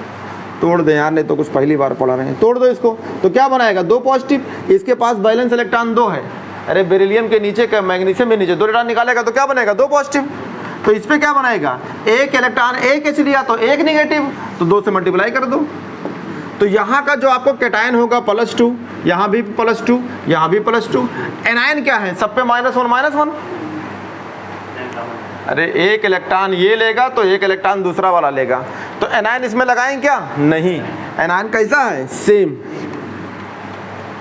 सब में एनायन कॉमन है तो कॉमन का मतलब नहीं लगाएंगे, तो किसको लगाएं, सिर्फ कैटायन को। और कैटायन की साइज क्या करें, बड़ी ढूंढें। तो आप किसी भी ग्रुप में जाते हैं, जैसे बेरिलियम है, मैग्नीशियम है, कैल्शियम है, स्ट्रांसियम है, बेरियम है, रेडियम है, तो अगर ये भी साइज बढ़ती है, अगर इस पर चार्ज ना हो तब भी साइज इंक्रीज, और अगर इन पे साइज चार्ज बना देंगे तब भी साइज क्या होती है, इंक्रीज होती है। ग्रुप में जाने पे या तो वो न्यूट्रल के फॉर्म में हो या फिर चार्ज के फॉर्म में हो, तब भी साइज क्या होती है, इंक्रीज करती है। इनमें भी साइज इंक्रीज करती है। तो सबसे बड़ी साइज कौन होगी, Ba+2। तो साइज ऑफ कैटायन क्या होना चाहिए, अधिक। उसके बाद किसका होगा, कैल्शियम की, सबसे पीछे ये होगा, तो ये हो जाएगा आर्डर। तो यही आर्डर ढूंढना था, तो हो गया, क्लियर। फिर बताएं इसको, ये रहा। तो कैटायन की साइज ज़्यादा है तो कैटायन बता दिया। तो दोनों सवाल मैंने ही करवा दिया, इसलिए क्योंकि आपको कन्फ्यूजन ना हो, क्योंकि मैं ये पढ़ा चुका था आपको। आओ अब थ्योरी पे आओ और देख लें क्वेश्चन है।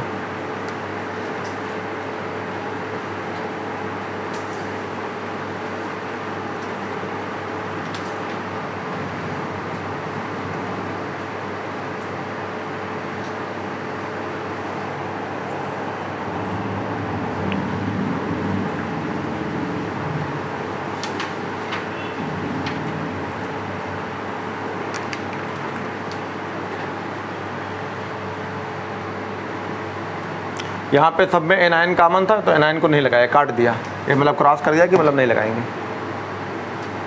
सब में एनायन कॉमन है, यहाँ भी वही है, यहाँ भी वही है और यहाँ भी वही है। अगला सवाल। तो अभी पॉइंट बचा है, पूरा करते हैं। अब देखो इन्होंने जो है कुछ वर्ड यूज करेंगे, ये बहुत यूज होगी आपको, यहाँ भी यूज होगी, आपके गैसेस स्टेट में होगा, नहीं स्टेट ऑफ मैटर में होगा। 2 वर्ड होता है, एक होता है पोलराइजेशन पावर, एक होता है पोलराइजेबिलिटी। अगला पॉइंट यही है जो आपको पढ़ने जा रहे हैं।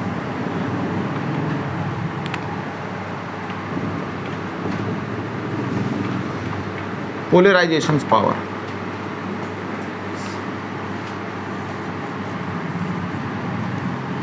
ये रहा। तो पोलराइजेशन पावर जो होती है हम किसके लिए पढ़ते हैं, तो फॉर कैटायन के लिए। किसके लिए पढ़ते हैं, कैटायन के लिए। और पोलराइजेबिलिटी किसके लिए पढ़ते हैं, एनायन के लिए। तो तुमने देखा होगा ये दुनिया में भी पिद्दी भर के छोटे से होते हैं और पता नहीं कितने लोग को घुमा देते हैं, अपने तरफ अट्रैक्ट कर लेते हैं कि नहीं, अरे उसके अंदर बहुत क्षमता है, पता नहीं कितना घुमाया करता है। तो कैटायन क्या करे, कैटायन के अंदर क्या दम हो, पावर यानी क्षमता हो। जैसे कहते हैं ना कि भैया दम में कूद जाओगे, तो कुछ लोग कहते हैं हम तुम्हारे लिए जान दे देंगे। ये वर्ड सही है गलत है?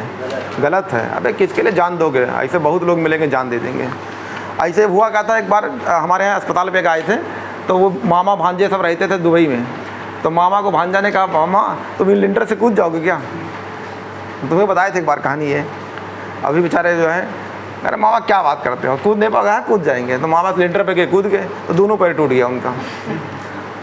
आज भी मामा यही इंडिया में बैठे हैं, दोनों पे राट पड़ा हुआ है, चल नहीं पाते हैं।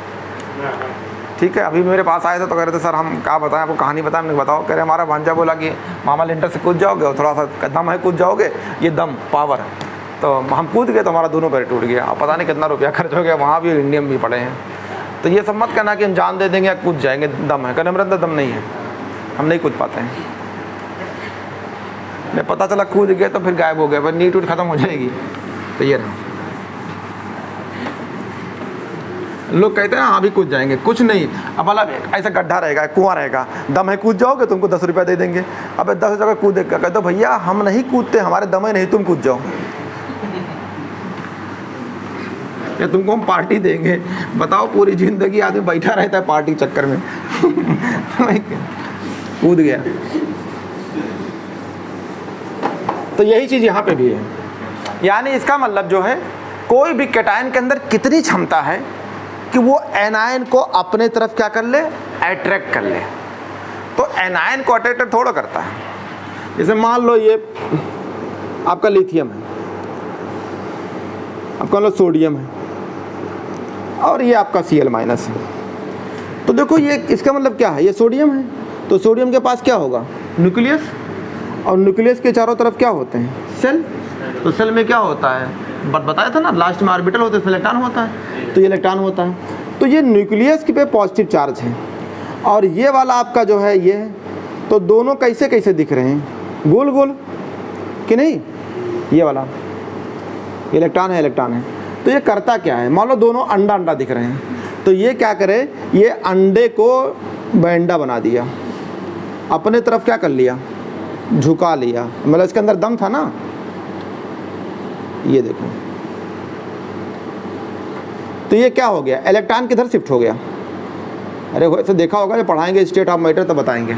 यानी इलेक्ट्रॉन पहले ऐसे घूम रहा था, अब अंडक तरह घूमने लगा, तो किधर चला गया इलेक्ट्रॉन, इधर तरफ। तो यानी पॉजिटिव वाला किसको अट्रैक्ट किया है, निगेटिव को। ऐसा होता है, कभी तुम भी छत पे जाते हो, कभी उतरते ही नहीं हो, घर वाले कहते क्या करें, पतंग उड़ा रहे थे देखा नहीं, तो इसका मतलब लगे रहते हैं ये। तो इसका मतलब क्या है, ये अट्रैक्ट कर दिया, तो यानी अपनी तरफ वो अट्रैक्ट कर दे। तो ये देखो डिफिनीशन हो गई, कैटायन के अंदर कितनी क्षमता है कि एनायन के electron means anion electron cloud को अपने तरफ अट्रैक्ट कर दे। तो अगर ये सीधे सीधे थी, अब की कैसे हो गई, टेढ़ी मेढ़ी, तो इसको अंग्रेजी में क्या बोलेंगे, डिस्टॉर्शंस, यानी डिस्टॉर्ट हो गई। तो यानी कैटायन के अंदर जो क्षमता हो वो अपने तरफ एनायन को क्या करती है, अट्रैक्ट करती है, डिस्टॉर्टेड कर देती है। इसी पावर, इसी क्षमता को बोलते हैं पोलराइजेशन पावर। किताब पे आ जाओ,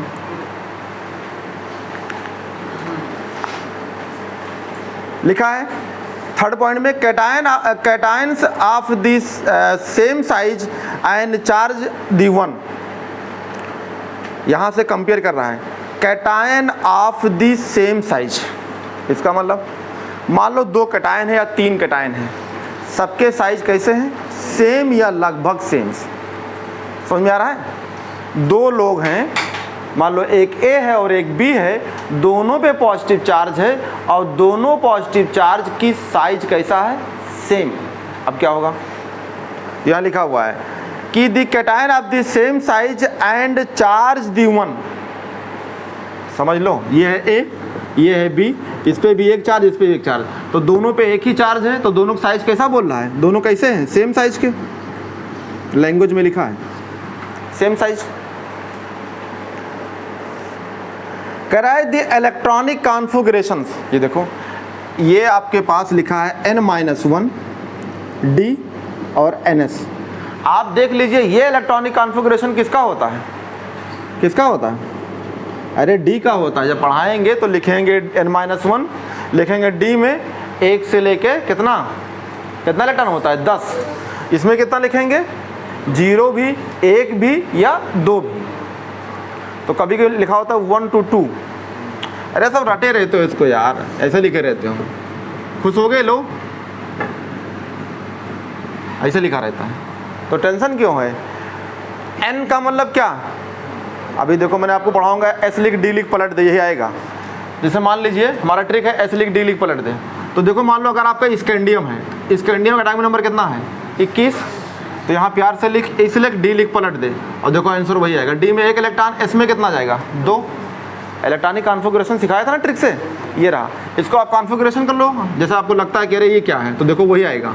तो 21 तो क्या कहेंगे? 1s2 2s2 2p6 3s2 3p6 3d4। तो पहले इलेक्ट्रॉन किस में जाएगा? 4s में। जो बचेगा किस में आएगा? D में। तो देखो लिखा तो है, एटॉमिक नंबर लिख, उसके नीचे S लिख D लिख पलट के लिख दे, वही आंसर आएगा। तो देखो D में कितना है? D में 1 और S में 2। लेकिन हमने यहाँ नंबर नहीं बताया। क्यों नहीं बताया? क्योंकि आपको हम 3D पढ़ाएंगे तो आपको पता है भैया 3D में यहाँ क्या आएगा? 3D। अरे कौन सी सीरीज है?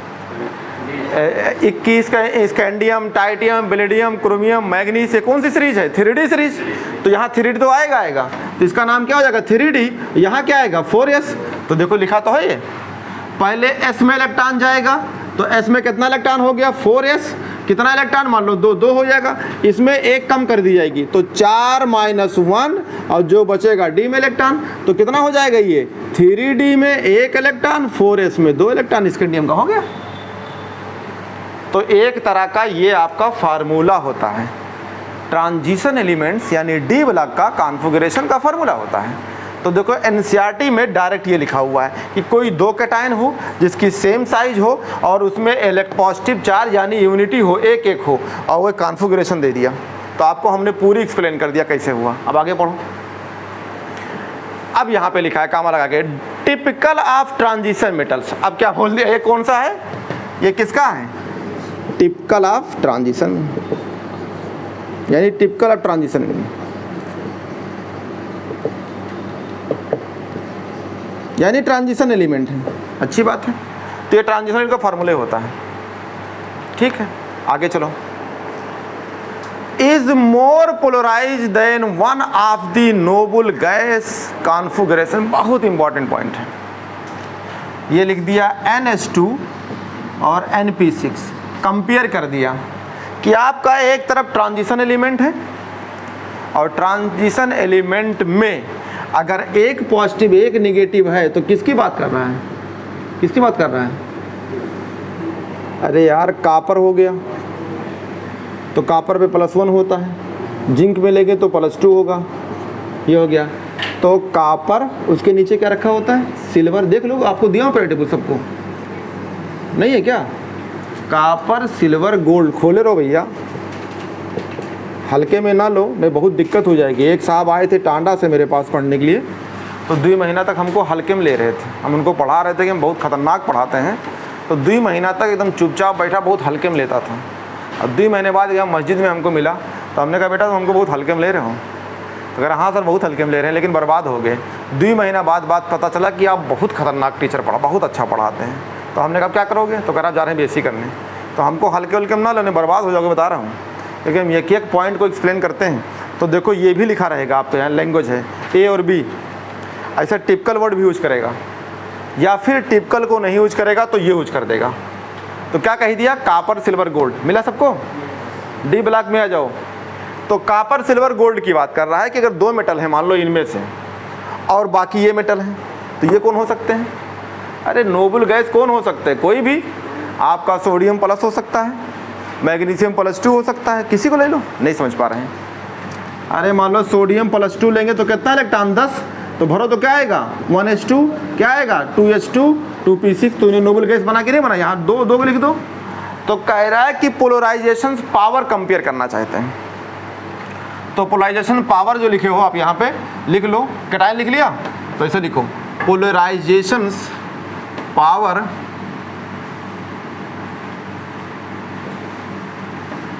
Power inversely proportional size of cations. क्योंकि हमने ब्रैकेट में लिख दिया, आपको क्या लिख दिया कि पोलराइजेशन पावर किसके लिए होती है, कैटाइन के लिए। लेकिन पढ़ेंगे कैसे, अब इतना डिफिनेशन नहीं लिखा पाएंगे। पावर का मतलब होता है क्षमता, और पोलराइजेशन का मतलब अपने तरफ अट्रैक्ट कर ले, यानी लगता है पोल बना दिया, पोल नहीं है, इलेक्ट्रॉन क्लाउड को अपनी तरफ क्या कर ले, अट्रैक्ट कर दे, तो उसे बोलते हैं पोलराइजेशन पावर। तो पोलराइजेशन पावर में कंपेयर कि ये हो गया, तो आपने ये लिख लिया, इसको मैं दोबारा फिर पढ़ाऊंगा डी ब्लॉक में, तो इसको हटा दिया। अब ये आपकी चीज़ लिखी हुई है। अब आपसे कोई पूछे कि भैया सोडियम प्लस, मैग्नीशियम प्लस, ठीक है, एल्युमिनियम +3, ये लिखा हुआ है। आपसे पूछे आर्डर ऑफ पोलराइजेशन पावर, या आपसे पूछे बेरिलियम +2, बोरान +3, ठीक है, आपके पास कार्बन +4, या आगे लिख लो लिथियम +1। अब ये भी तो कैटायन है कि नहीं है, ये भी कैटायन है। तो किसी कैटायन की पोलराइजेशन पावर किसके इनवर्सली होती है, साइज ऑफ कैटायन के। तो जिसकी साइज कम उसका पोलराइजेशन पावर क्या होगा, ज़्यादा। तो आर्डर कौन हो जाएगा, ये वाला पहले के लिए। दूसरे के लिए आर्डर कौन होगा, ये होगा, ये होगा, ये होगा। क्लियर हो गया। तो ये आपके पॉइंट हो गए। ये तो सिंपल हो गए, कंपेयर नहीं है। आपके 3 कैटायन दिया है, आपके 4 कैटायन दिया है, पोलराइजेशन पावर पूछ लिया। अरे पोलराइजेशन पावर का मतलब होता है, कैटायन में पढ़ेंगे, और पोलराइजेशन पावर का मतलब होता है कैटायन के अंदर वो क्षमता है जो इलेक्ट्रॉन क्लाउड इलेक्ट्रॉन को या निगेटिव वाले को या एनायन को अपने तरफ अट्रैक्ट कर दे और उसके शेप या साइज को डिस्टॉर्टेड कर दे, तो उसको बोलते हैं पोलराइजेशन पावर। तो आपको पोलराइजेशन पावर का एग्जाम्पल पूछ लिया, तो ये 2 एग्जाम्पल हो गए आपके पास, ये 2 एग्जाम्पल हो गया कि जिस कैटायन की साइज, अरे सबसे छोटी साइज तो ये ना, साइज ऑफ कैटायन। तो जब उसकी कैटायन की साइज छोटी होगी तो पोलराइजेशन पावर क्या होगा, ज़्यादा। तो सबसे ज़्यादा आर्डर में ये, फिर ये, फिर ये, इसमें पूछ लिया, तो ये सबसे छोटी साइज है, तो पोलराइजेशन पावर ये हो गया। अब कंपेयर क्या, एक है typical metals, typical transition metals, जिसका फार्मूला होता है क्या, n-1। आपके डी में इलेक्ट्रॉन होगा तो डी में लिख दिया n, और यहाँ लिख दिया किताब ले NS0, ये लिख दिया, ठीक है। और एक तरफ है आपका नॉर्मल, यानी नॉर्मल कैटायन वाले कौन, जिसको नोबल गैस बनाते हैं। अरे अभी सोडियम पॉजिटिव है, ये सब है, इनको ले लो। तो इनका फार्मूला क्या होगा, NS और NS, यानी NH2 NP6। ये नोबल गैस कॉन्फ़िगरेशन वाले कैटायन है। जैसे सोडियम हो गया, मैग्नीशियम +2 हो जाए तो देखो नोबल गैस बना हुआ है। तो ये नोबल गैस कैटायन वाले हैं, यानी नोबल गैस कॉन्फ़िगरेशंस हैं, कॉन्फ़िगरेशंस हैं। ये भी कैटायन्स हैं, यानी ये लोग भी कैटायन्स हैं। तो इसमें ज़्यादा, अब देखो एक तो ट्रांजिशन एलिमेंट को ले लिया, मान लो ट्रांजिशन एलिमेंट मान लो कॉपर है, ट्रांजिशन एलिमेंट में मान लो कॉपर है, दूसरा है सोडियम है। तो आपको बताना होगा कि पोलराइजेशन पावर किसमें ज़्यादा होगी, तो आपको नोबल गैस वाली, तो पोलराइजेशन पावर है इसकी ज़्यादा होती है। यानी ट्रांजिशन एलिमेंट की पोलराइजेशन पावर ज़्यादा होगी in comparison to normal cation, sodium potassium, किसी से भी कंपेयर करें। क्लियर हो गया। तो ये पॉइंट लिखा हुआ है। अब मान लो यही पॉइंट को उठा के उसने किस में रख दें, कमेंटमेंट में रख दें, असर्शन रीजन में रख दें, क्या हुआ हम जानते नहीं हैं। तो देखो एक एक लाइन को पढ़ाने के लिए आपको ऐसे पढ़ना पड़ेगा। बना लीजिए। हमको लग रहा है ये बात समझ में नहीं आ रही ना, नहीं समझ में आ रही क्या। अरे यार डायग्राम बना लो यार, ये कैटायन बना लो, तुम ये एनायन बना लो। पहले ये नॉर्मल रखे थे, अब ये क्या हो गया, देखो डिस्टॉर्टेड हो गया, तो इसके तरफ अट्रैक्ट हुआ कि नहीं है, तो ये कैटायन है, एनायन को डिस्टॉर्ट कर अपने तरफ खींच लिया, तो पोलराइजेशन पावर कहलाती है इसी को। और लगाना है सवाल वो।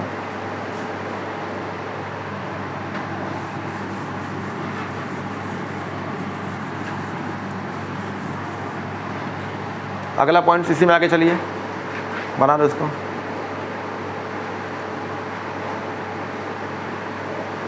और ये कहीं भी दिया है, जो सोडियम पोटेशियम बोल रहे हैं, ये कौन से होने चाहिए, किसकी बात कर रहा है, फर्स्ट ए की और यहाँ पे कौन होना चाहिए, सेकंड ए।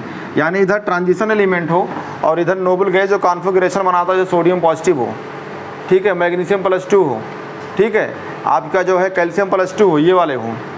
अरे फर्स्ट ए को बोलते हैं एल्कली मेटल और सेकंड ए क्या नाम होता है, एल्कलाइन अर्थ मेटल। एल्कली माने भी बेस होता है, यानी हाइड्रोक्साइड बनाएगा, और वो कहाँ बनाएगा, ज़मीन के अंदर। एल्कलाइन अर्थ मेटल यानी ज़मीन के अंदर बेस बनाए तो उसे बोलते हैं एल्कलाइंस। तो वर्ड भी वही छिपा होता है। तो यहाँ पे कंपेयर हो गया, इधर है ट्रांजिशन एलिमेंट और इधर है फर्स्ट ए और सेकंड ए के एलिमेंट। तो आपसे पूछा जाए किसके अंदर ज़्यादा क्षमता है, इसके अंदर होता है। अरे जैसे देखा होगा, मतलब कोई छोटा मोटा होता है ऐसे करके मान लो और 4-5 लोग को लेके घुमा रहा है, खुश, अरे यार कितने लोग को टहला रहा है यार, हम तो एक को नहीं टहला पा रहे हैं, होता है कि ना, तो ऐसे मतलब मोहल्ले में देखे होंगे, तो उसके अंदर दम है, टहला रहा है। अबे विजय माल्या ले लो, सबसे दिक्कत है आजकल फॉरेन में है, तो बस विजय माल्या मान लो कि टिपिकल ट्रांजेक्शन विजय माल्या है और बाकी ये आप लोग में से कोई हैं। तो ये समझ में आ गया, अब ना समझ में आए तो भी बेकार है, तब तक समझाऊँ तो फिर छोड़ दो।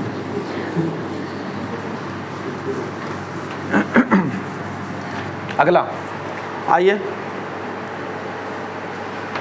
अब इसको हटाना पड़ेगा, नहीं तो मुझे वाले हमारे पे केस कर देगा वहीं से बैठे बैठे कि हमको ट्रांजिशन एलिमेंट पढ़ा रहे हो। अगला पॉइंट करा दिख, एक्चुअली क्या है ना, हम लोग अब शुद्ध भाषा में नहीं समझ पाते हैं, अपनी भाषा में जब गरियाओ तो मजा आता अपनी भाषा में, तो जब अपनी भाषा में तब समझ में आता। हाँ समझ में आ गया, आप ये बढ़िया समझा दिया आपने। The cation polarize the anion, यहाँ लिखा हुआ है, डिफिनेशन टाइप का यहाँ लिखा है। The cation polarize the anion pulling the electronic charge toward itself. यानी क्या करेगा, कैटायन क्या करेगा, एनायन के इलेक्ट्रॉन क्लाउड को अपनी तरफ खींच लेता है, पुलिंग्स यानी खींच लिया, itself, and thereby increasing the electronic charge between two. सही बात है। अब ये बताओ, ये था तो ये आराम से, कोई दिक्कत नहीं है। अब ये देखो अट्रैक्ट हो गया, तो ये दो न्यूक्लियस तो ये है, न्यूक्लियस तो ये है, तो ये न्यूक्लियस के बीच में देखो। अच्छा बताओ, ऊपर इलेक्ट्रॉन घूम रहा है, इमें इलेक्ट्रॉन घूम रहा है। अरे कैटायन में भी तो इलेक्ट्रॉन होता है, ऐसा थोड़ा कि पूरा इलेक्ट्रॉन निकाल दिया, कुछ ना कुछ तो होगा। तो इलेक्ट्रॉन इसके न्यूक्लियस घूम रहा है, न्यूक्लियस चारों तरफ, इसका भी घूम रहा है।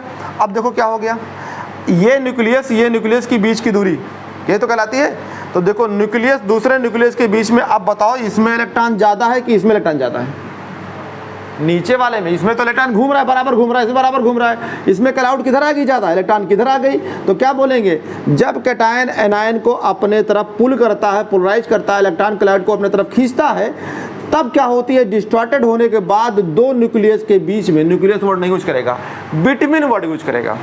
तो आप सही यूज करोगे तो कहोगे दो न्यूक्लियस के बीच में इलेक्ट्रॉन क्लाउड क्या होती है, बढ़ जाती है। इलेक्ट्रॉन क्लाउड का मतलब इलेक्ट्रॉन बादल की वर्ड नहीं है, क्लाउड का मतलब होता है ज़्यादा, इलेक्ट्रॉन से वर्ड यूज होती है। तो यहाँ पे इलेक्ट्रॉन ज़्यादा हो जाती है। तो ये लाइन लिखा होगा, कह रहा है कि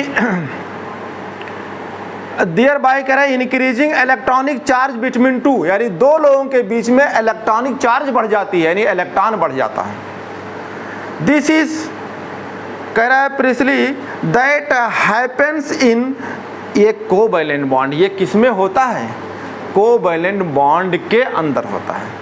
तो कोवैलेंट बॉन्ड आपका चल रहा है, that is buildup of electron charge density between the, यहाँ यूज किया बिल्डअप मतलब क्या हो गया, ज़्यादा बढ़ गया, क्या बढ़ गया, इलेक्ट्रॉन डेंसिटी।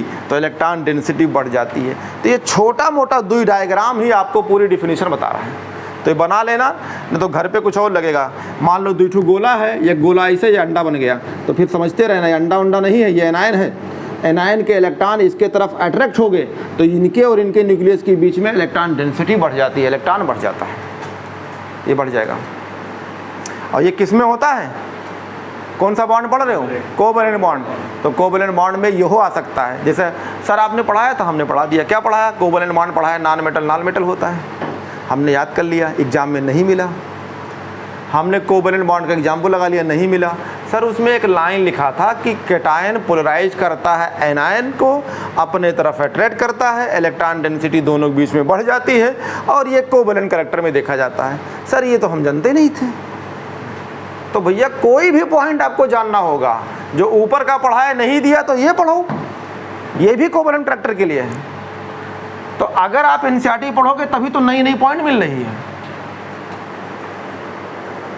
तो ये आपके कोवैलेंट के लिए हो गया।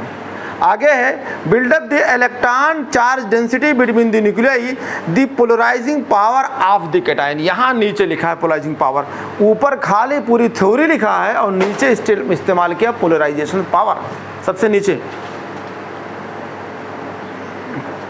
आगे देखो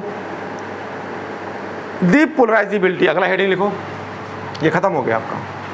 अगला पोलराइजिबिलिटी,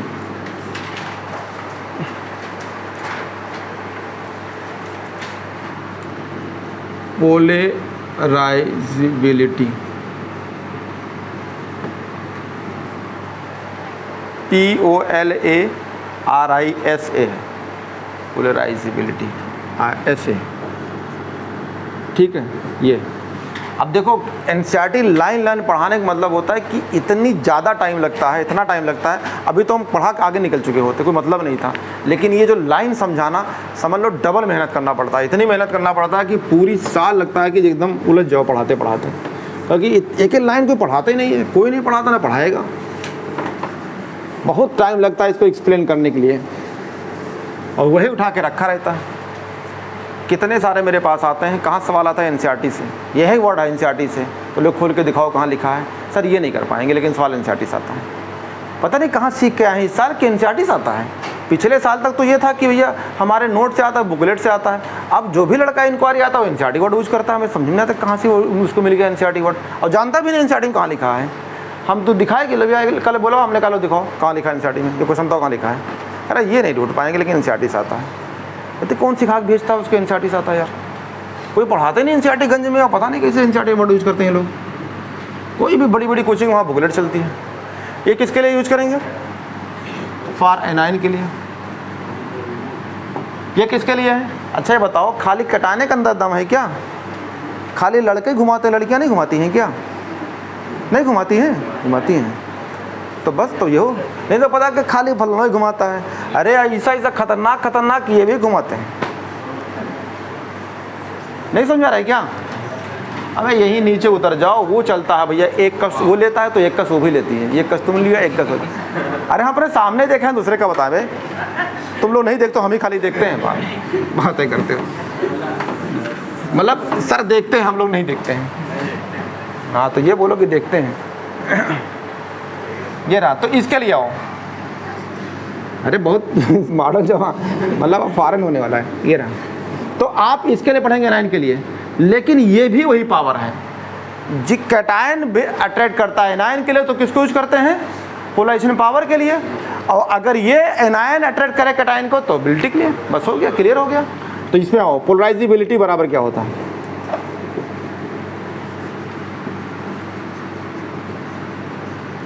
ये डायरेक्टली प्रोपोर्शनल होता है साइज ऑफ एनाइन के। बस क्लियर हो गया, पूरी पॉइंट क्लियर हो गई। अब ये आपको जब ट्रांजिशन एलिमेंट पढ़ाएंगे तो ये चीज़ें आपको क्लियर रहेगी। पोलराइजिबिलिटी वर्ड एनाइन के लिए यूज करते हैं, तो डायरेक्टली प्रोपोर्शनल किसका हो गया? साइज के लिए। अब आओ, जैसे मान लो अभी जो इस बार का सवाल आया था वही ले लो एग्जाम्पल के तौर पे। मान लो आपने लिया F माइनस, आपने O माइनस 2, आपने ले लिया N-3 जो इसी साल आया था, और मान लो यहाँ ले लिया सोडियम, जो इस बार का सवाल आया था मैंने वही जोड़ दिया। तो किसके लिए पढ़ोगे? किसके लिए? एनाइन के लिए। तो एनाइन की साइज सबसे बड़ी कौन है? ये, फिर ये, फिर ये। सबसे पीछे कौन जाएगा? सोडियम पॉजिटिव्स, जो इस बार आया था मैंने सवाल जोड़ दिया यहाँ पे। तो आपसे पूछे order, increasing order of.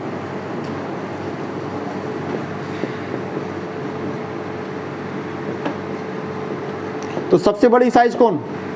N-3, N-3, उसके बाद O-2, उसके बाद F-, सबसे पीछे क्या? Na positive. ये ले लो। आपके पास I-, Br-, Cl- और F-, ये ले लो। ऊपर से नीचे में साइज क्या होती है? बढ़ती है। अरे आपको पढ़ाएंगे ओनिडा अपान मार्क्स, ओनिडा देखोगे तो टीवी तो नंबर कमाएंगे। मेरा ट्रिक है, सब कुछ याद रहेगा, यही बोर्ड पे याद रहेगा। बस सिर्फ एनसीईआरटी आप घर पे पढ़ो ताकि आपका जबान टूटे, तो जबान टूटना बहुत ज़रूरी है ये। तो इसमें आर्डर क्या हो जाएगा, ऊपर से नीचे आने पे आई की साइज सबसे बड़ी, एक निगेटिव आ गया तो और साइज, तो आर्डर कौन हो जाएगा ये, तो ये आर्डर हो गया साइज का। तो जिसकी साइज बड़ी होगी उसमें क्या ढूंढेंगे, पोलराइजेशन पावर, सॉरी पोलराइजेशनबिलिटी। पोलराइजेशनबिलिटी होती है एनायन के लिए और पोलराइजेशन पावर होता है कैटायन के लिए। पढ़ लेते हैं, बना लो इसको, पढ़ते हैं।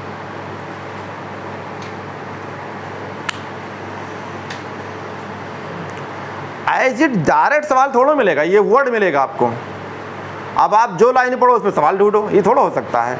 ये सवाल थ्योरेटिकली पॉइंट बन सकती है कि सर आप न्यूमेरिकल दिखाओ कहाँ लिखा, हम तो नहीं पाए थे। तो आप ये वर्ड मिलेगा ना आपको, ये वर्ड मिलेगा, ये वर्ड मिलेगा आपको, केमिस्ट्री बहुत जगह मिलेगा। तो जरूरी थोड़ा है कि हर जगह सवाल मिलेगा। सवाल नहीं मिलेगा तो वर्ड यूज होगा, वर्ड यूज होगी तो उसकी थ्योरी बनेगी, लैंग्वेज में लिखा रहेगा। ये रहा। तो लास्ट पॉइंट ये है, the polarizability of anion and the extent of distortions polarizations of anion are the factors। इसका मतलब अब यहाँ पे क्या होगा, सेम वर्ड कि आप कैटायन किसको, एनायन जो है आपका ये है कैटायन की, ये पॉजिटिव चार्ज है न्यूक्लियस के लिए, इस पर न्यूक्लियस पॉजिटिव चार्ज होती है। लेकिन मान लो ये कैटायन से, ये कैटायन है और ये एनायन है, तो क्या करें आपकी, ये जो है इनका न्यूक्लियस ये है, इसका न्यूक्लियस ये है, ये न्यूक्लियस के बीच की दूरी ये है। तो ये मान लो यहाँ से दूरी पे है रखे हुए हैं, अरे कोई कैटायन कोई एनायन किसी दूरी पे रखा हुआ है। अब क्या करेगा, ये कटरेट कर ले तो ये इसका इलेक्ट्रॉन ऐसे घूमता है। आपको पता है ना कि न्यूक्लियस के चारों तरफ इलेक्ट्रॉन स्फेरिकली घूमते हैं और ये हाइपोथेटिकली होता है। ऐसा कोई इलेक्ट्रॉन कोई नहीं देखा है, माइक लाल वो सब, ये सब ऐसे कहानी है कि पंखम नाम लिख दिया अभी यहाँ चल रहा है, तो यहाँ समझ लो। तो ये जो है ऐसा घुमा करता है। अब तुमको भी यहाँ से निकल लो मेडिकल कॉलेज, यहाँ इलेक्ट्रॉन नहीं देखना है, ये तो हम पढ़ाते रहेंगे दिखाते रहेंगे। ये रहा, तो ये अपने तरफ अट्रैक्ट करेगा। हमारे पास भी बहुत बड़ा बड़ा सपना था, सब टूट गया। पढ़ा रहा हूँ आजकल ये है, इसलिए प्यार से पढ़ो, निकल जाओ यहाँ से। ये अब क्या होगा, आपकी ये देखो इसके अंदर है, ये आपको अपने घुमा लिया अपने अंदर, तो क्या हो जाएगा, अट्रैक्ट हो गई इधर, तो इलेक्ट्रॉन इसके तरफ शिफ्ट हो गया। तो इसके तरफ शिफ्ट हो गया तो ये वर्ड चेंज हो गया। बस क्या वर्ड चेंज हो गया, पोलराइजेबिलिटी। कहानी है वही, खाली कैटायन नहीं घुमाएंगे, एनायन भी घुमाते हैं। अक्सर फिल्म देखते हो बहुत सारे होते हैं, उसमें एक एनायन के साथ पता नहीं कितने चल रहे हैं। याद आ गया हो, नहीं तो फिर रट डालो, क्या करना है बना लो और क्या कर सकते हो, रटोगे।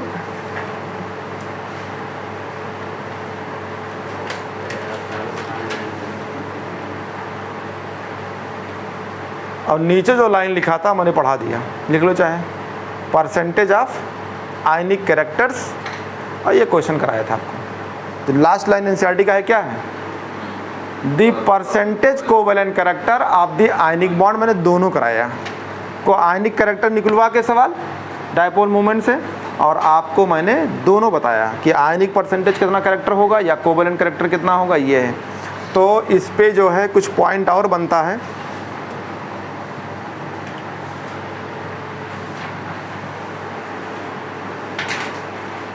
कोऑर्डिनेट बॉन्ड पढ़ा दिया था, कोऑर्डिनेट बॉन्ड्स, कोऑर्डिनेट बॉन्ड पढ़ा दिया हूँ, पढ़ा दिया। अच्छा,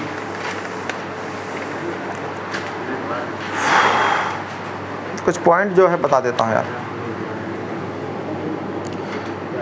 अब ये इस पे सवाल तो नहीं आता जो बताने जा रहा हूँ, ये सब अलग किताब के हैं। कभी कभी कंपेयर होता है।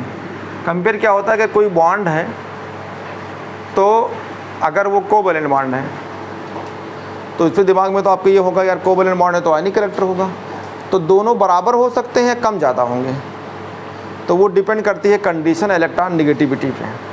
अगर कोई कोवेलेंट बॉन्ड है, जनरली ऐसे बोला जाए कोवेलेंट बॉन्ड है, उसमें आयनिक कैरेक्टर है, तो कोवेलेंट तो ज़्यादा होगा, यानी 50% मान 80% मान लो कोवेलेंट बॉन्ड है कैरेक्टर है, तो 20% आयनिक होगा।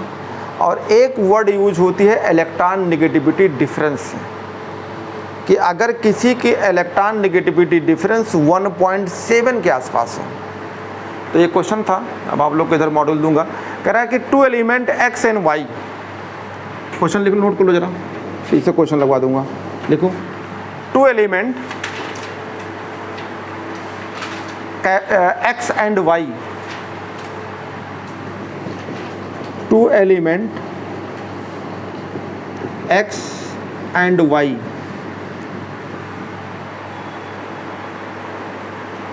to form a compounds, to form a compound, to form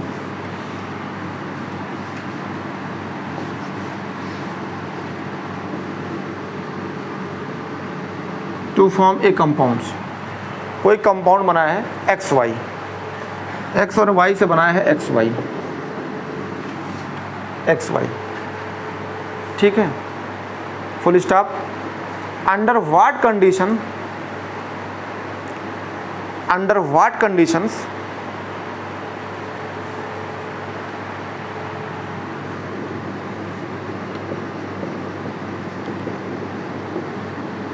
under what conditions the bond formed between them, under what condition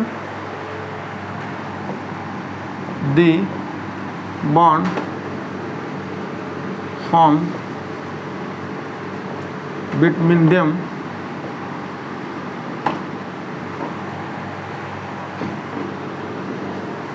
ठीक है, between them, ठीक है, them will be ionic, will be ionic,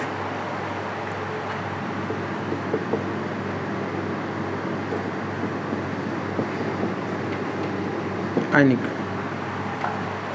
option लिख लो फटाफट। Option number first, पहला option में है if the difference in electronegativity of x and y, if the difference of electron negativity of x and y is 1.7, if the electron negativity, if the difference of electron negativity, if the difference of electron negativity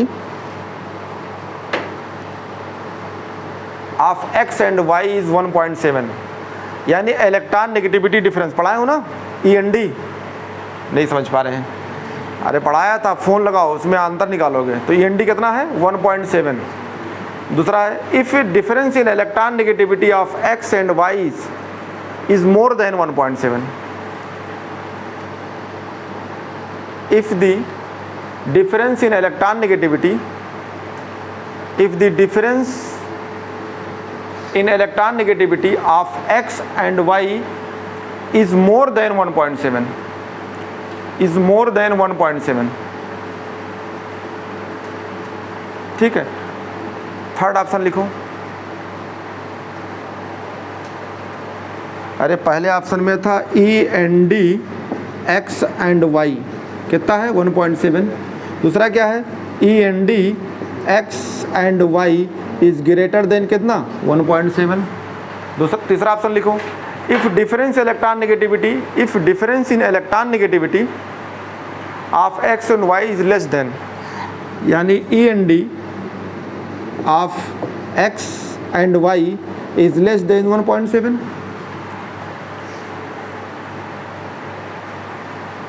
कह रहा है if both x and y are high electronegativity, if x and y is high electron negativity यानी EN, if x and y is high EN का मतलब electron negativity, END का मतलब होता है electron negative difference.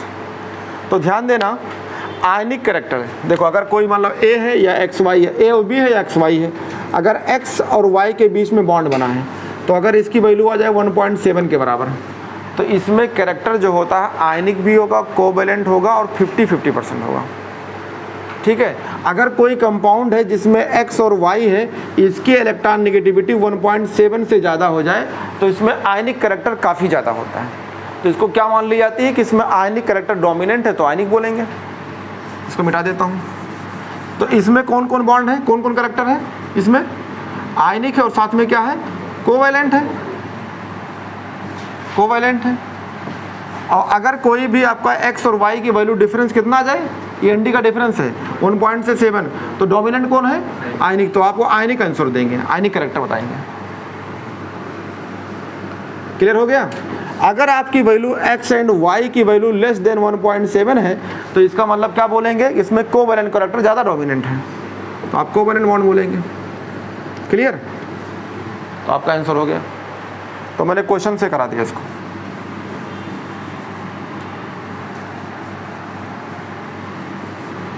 Covalent characters,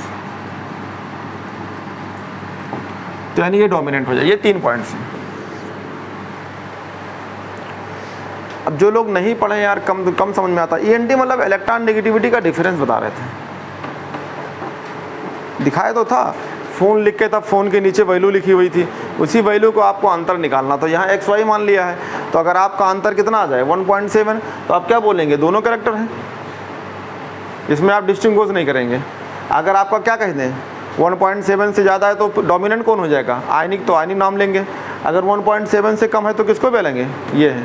अगर आपका 1.7 क्या है, x y बराबर 0 हो जाए तो ये जो डाल दो एक लाइन और, क्या कहते हैं, x और y का END बराबर 0 आ गया तो क्या बोलेंगे, कोवैलेंट बॉन्ड होगा, लेकिन कैसा होगा, कैसा होगा, नॉन पोलर। तो कोवैलेंट बॉन्ड ही होगा, और साथ में क्या होगा, NP होगा। ऐसा भी उड़ा सकता है, यानी 0 है तो इसका मतलब कैसा होगा भैया, कोवैलेंट बॉन्ड में ही तो पढ़ते हैं END, और कहाँ पढ़ते हो, क्या नहीं बॉन्ड में पढ़ते हो। कोवैलेंट बॉन्ड में आप इलेक्ट्रॉन नेगेटिव डिफरेंस पढ़ते हैं, क्योंकि जो आप फ़ोन लगाते हैं वो सब नॉन मेटल है, लेकिन इलेक्ट्रॉन नेगेटिविटी की चीज़ों से आप आयनिक कैरेक्टर भी देख लेते हैं। तो ये 1.7 के डिफरेंस से देखते हैं। एक माप है, एक पैमाना है कि 1.7 के आसपास है, या उससे कम है, या उससे ज़्यादा है।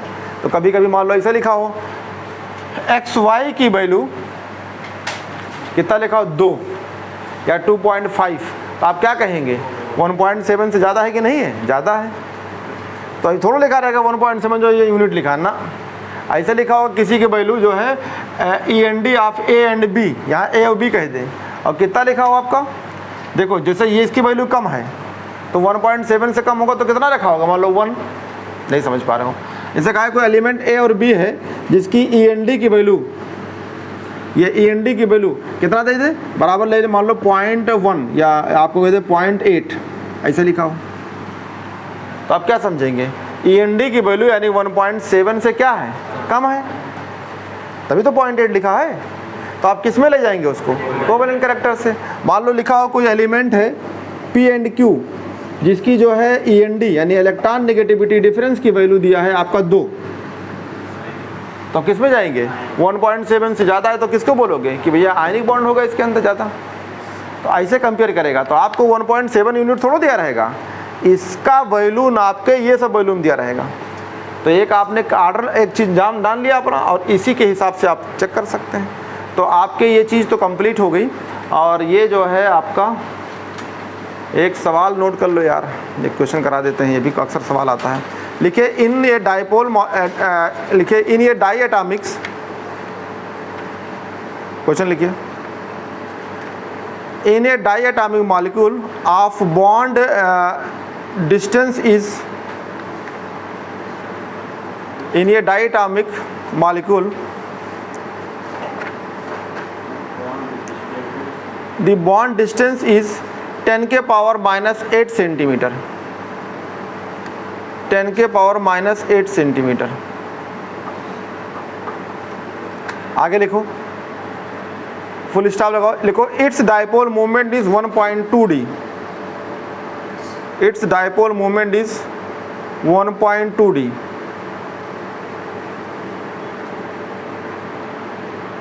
1.2 d, ठीक है, full stop. What is the fractional electronic charge on each atom, what is the fractional electronic charge on each atoms, what is the fractional electronic charge on each atom, option लिख लो, electronic charge on each atoms. Question फिर से पढ़ देता हूँ, in ये diatomic molecule the bond distance is 10 के power -8 centimetre, full stop, its dipole movement is 1.2 d, what is the fractional electronic charge on each atom. Option first पहले option में लिखा है 0.5, ऑप्शन 2 में है 1.2 10 के पावर माइनस 10, 1.2 इंटू 10 के power minus 10 है। थर्ड ऑप्शन में 0.25, फोर्थ ऑप्शन में है आपका 1.2। जल्दी फट से करो, 1 मिनट में करो। ये आपके 4 ऑप्शन है, बस ये लास्ट है आपका। डायपोल खत्म हो गया, कोवैलेंट बॉन्ड अभी चलता रहेगा। कोवैलेंट बॉन्ड पूरी केमिस्ट्री है तो बंद नहीं होगी। 0.25 सब लोग करो, 1 मिनट में करो।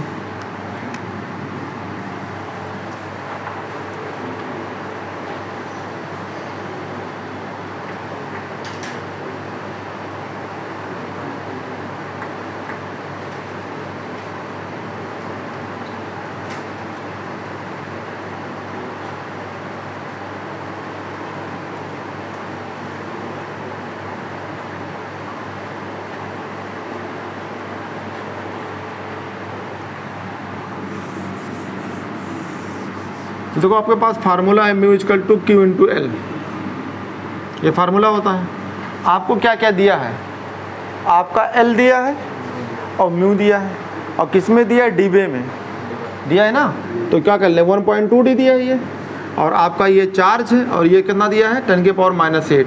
तो ये बताओ 10 के पावर माइनस 8 सेंटीमीटर में है ना, तो किसकी यूनिट में है ये, मतलब CGS की जो ESU जो वैल्यू होती है उसमें है। चार्ज की 2 वैल्यू होती है, एक कूलाम में होती है, यानी Q बराबर 1.6 10 के पावर माइनस 19 कूलाम, और एक चार्ज की वैल्यू होती है 4.8 10 के पावर माइनस 10, सॉरी हाँ 10।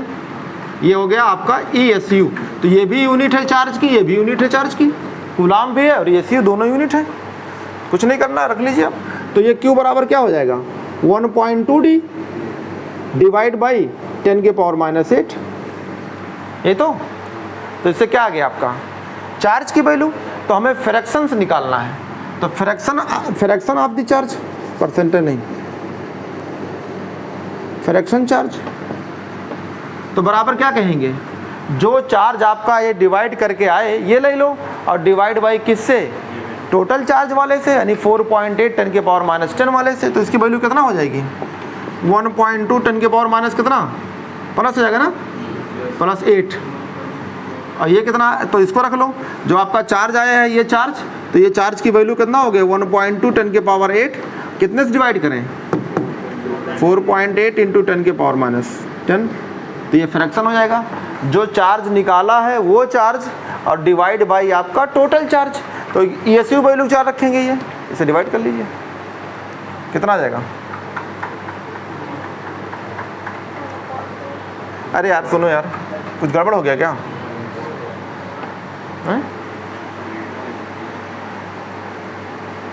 पहले यूनिट कितना आ रही थी, 1.2, 1 मिनट, इसको तो चेंज करोगे, वही तो मैं कह रहा हूँ, कहाँ गड़बड़ कर दिया। ये D है ना, तो बदलोगे नहीं। तो 1 D बराबर कितना होता है, ESU इंटू वो 10 के पावर, इसको चेंज कर लो ना, पढ़ाया तो था। 1 D बराबर कितना होता है, नहीं यार, 10 के power minus 18 ESU into centimetre लिखा दिया था सब ये। तो इसको रखो यहाँ पे, ये तो मैं छोड़ दिया था ना, बस रुक जाइए, थोड़ा सा गड़बड़ हो गया है। गड़बड़ कुछ नहीं हुआ, खाली वैल्यू रखना है। 1.2 D रखे हैं। अब देखो D को चेंज कर रहा हूँ, ये D बराबर ये लिख सकते हैं, नहीं लिख सकते हैं, तो लिखो कितना हो जाएगा, 10 के पावर माइनस 18, और ये हो जाएगा ESU इंटू सेंटीमीटर। यहाँ कितना है आपका, 10 के पावर माइनस 8 हो गया, ये भी सेंटीमीटर, तो सेंटीमीटर कट जाएगा, ये ऊपर जाएगा, आप कितना बनेगा, 10 के पावर माइनस 10, और ये 10 बनेगा किसमें, ESU, ठीक है। अरे यहाँ D मैंने नहीं चेंज किया था, हमने क्या रख दिया था, 1.2 D खाली, D को हटाना है, किस में रखना है, ESU इंटू सेंटीमीटर में। तो ये होता है 1 D बराबर इतना, तो यहाँ मल्टीप्लाई कर दिया जहाँ D रखा था, 10 के power minus 18 ESU into centimetre, तो सेंटीमीटर सेंटीमीटर कट गया, तो वैल्यू कितना आ गई, 1.2 10 के पावर, ये जाएगा ऊपर तो बन गया 10। अब रखो, तो देखो इसकी वैल्यू आपकी कैलकुलेटेड चार्ज है, तो 10 के पावर माइनस हो गया 10, ये हो गया ESU, और ये कितना आया है, ये भी ESU है, तो ये 10 10 कट जाएगा, ESU कट गया, कितना आएगा ये 12 चौक 48 यानी 1/4 यानी कितना आएगा 0.25, ये हो जाएगा थर्ड वाला। फिर समझाते हैं इसको। 1.2D जो है आपका, वो D की यूनिट हटाना था बस, तो 1.2D जो हटाया हूँ वहाँ पे लिख दिया हूँ 10⁻18 ESU इंटू सेंटीमीटर। तो ESU इंटू सेंटीमीटर को वैल्यू रख दिया, तो सेंटीमीटर कट गया तो ये ESU में आ गया। अब ESU की जो चार्ज है, तो फ्रैक्शन ऑफ चार्ज का मतलब होता है जो चार्ज आपने निकाला है और डिवाइड बाई एक चार्ज की जो वैल्यू, एक इलेक्ट्रॉन के जो वैल्यू, तो ये आपका कैलकुलेट किया, इसकी वैल्यू ये थी, रख दिया तो आ गया 0.25। ठीक है, तो ये फ्रैक्शंस कहते हैं। तो ये चीज़ें जो हैं आपको, अब आपको नई चीज़ें पढ़ानी है और नई चीज़ में आपको जो बताओ पढ़ा दें, क्योंकि इसी से लगी हुई लिखा हुआ है वैलेंशियल इलेक्ट्रॉन रिपल्सन थ्योरी, तो चाहे कंटिन्यू पढ़ लो। इसके नीचे क्या लिखा हुआ है, पढ़ाना तो हमको सब है, अब आगे पढ़ाएंगे तो फिर लौट के आएंगे, तो इससे अच्छा यही पढ़ लो। तो जो है टाइम कितना हुआ आपके, तो आपको जो है कल तो बताएंगे वैलेंशियल इलेक्ट्रॉन रिपल्सन थ्योरी। ठीक है, ये बहुत इंपॉर्टेंट है, इससे सवाल तो आता है, ये आता है। और समझ लीजिए ये जो आपको अगर याद आ गया, अगर आपने एब्सेंट नहीं रहा, डेली आए, तो इससे आपको इतनी फ़ायदा होगी कि आपके जितने स्ट्रक्चर्स हैं वो सब आपको बता देंगे कौन स्टेबल है कि नहीं स्टेबल है। अगर आप आते हैं कल जाते हैं तो आपको दिक्कत, अगर देखिए हमसे पढ़ना है उसको रोक दो, अगर हमसे पढ़ना है तो आपको हमारी तरह पढ़ना होगा।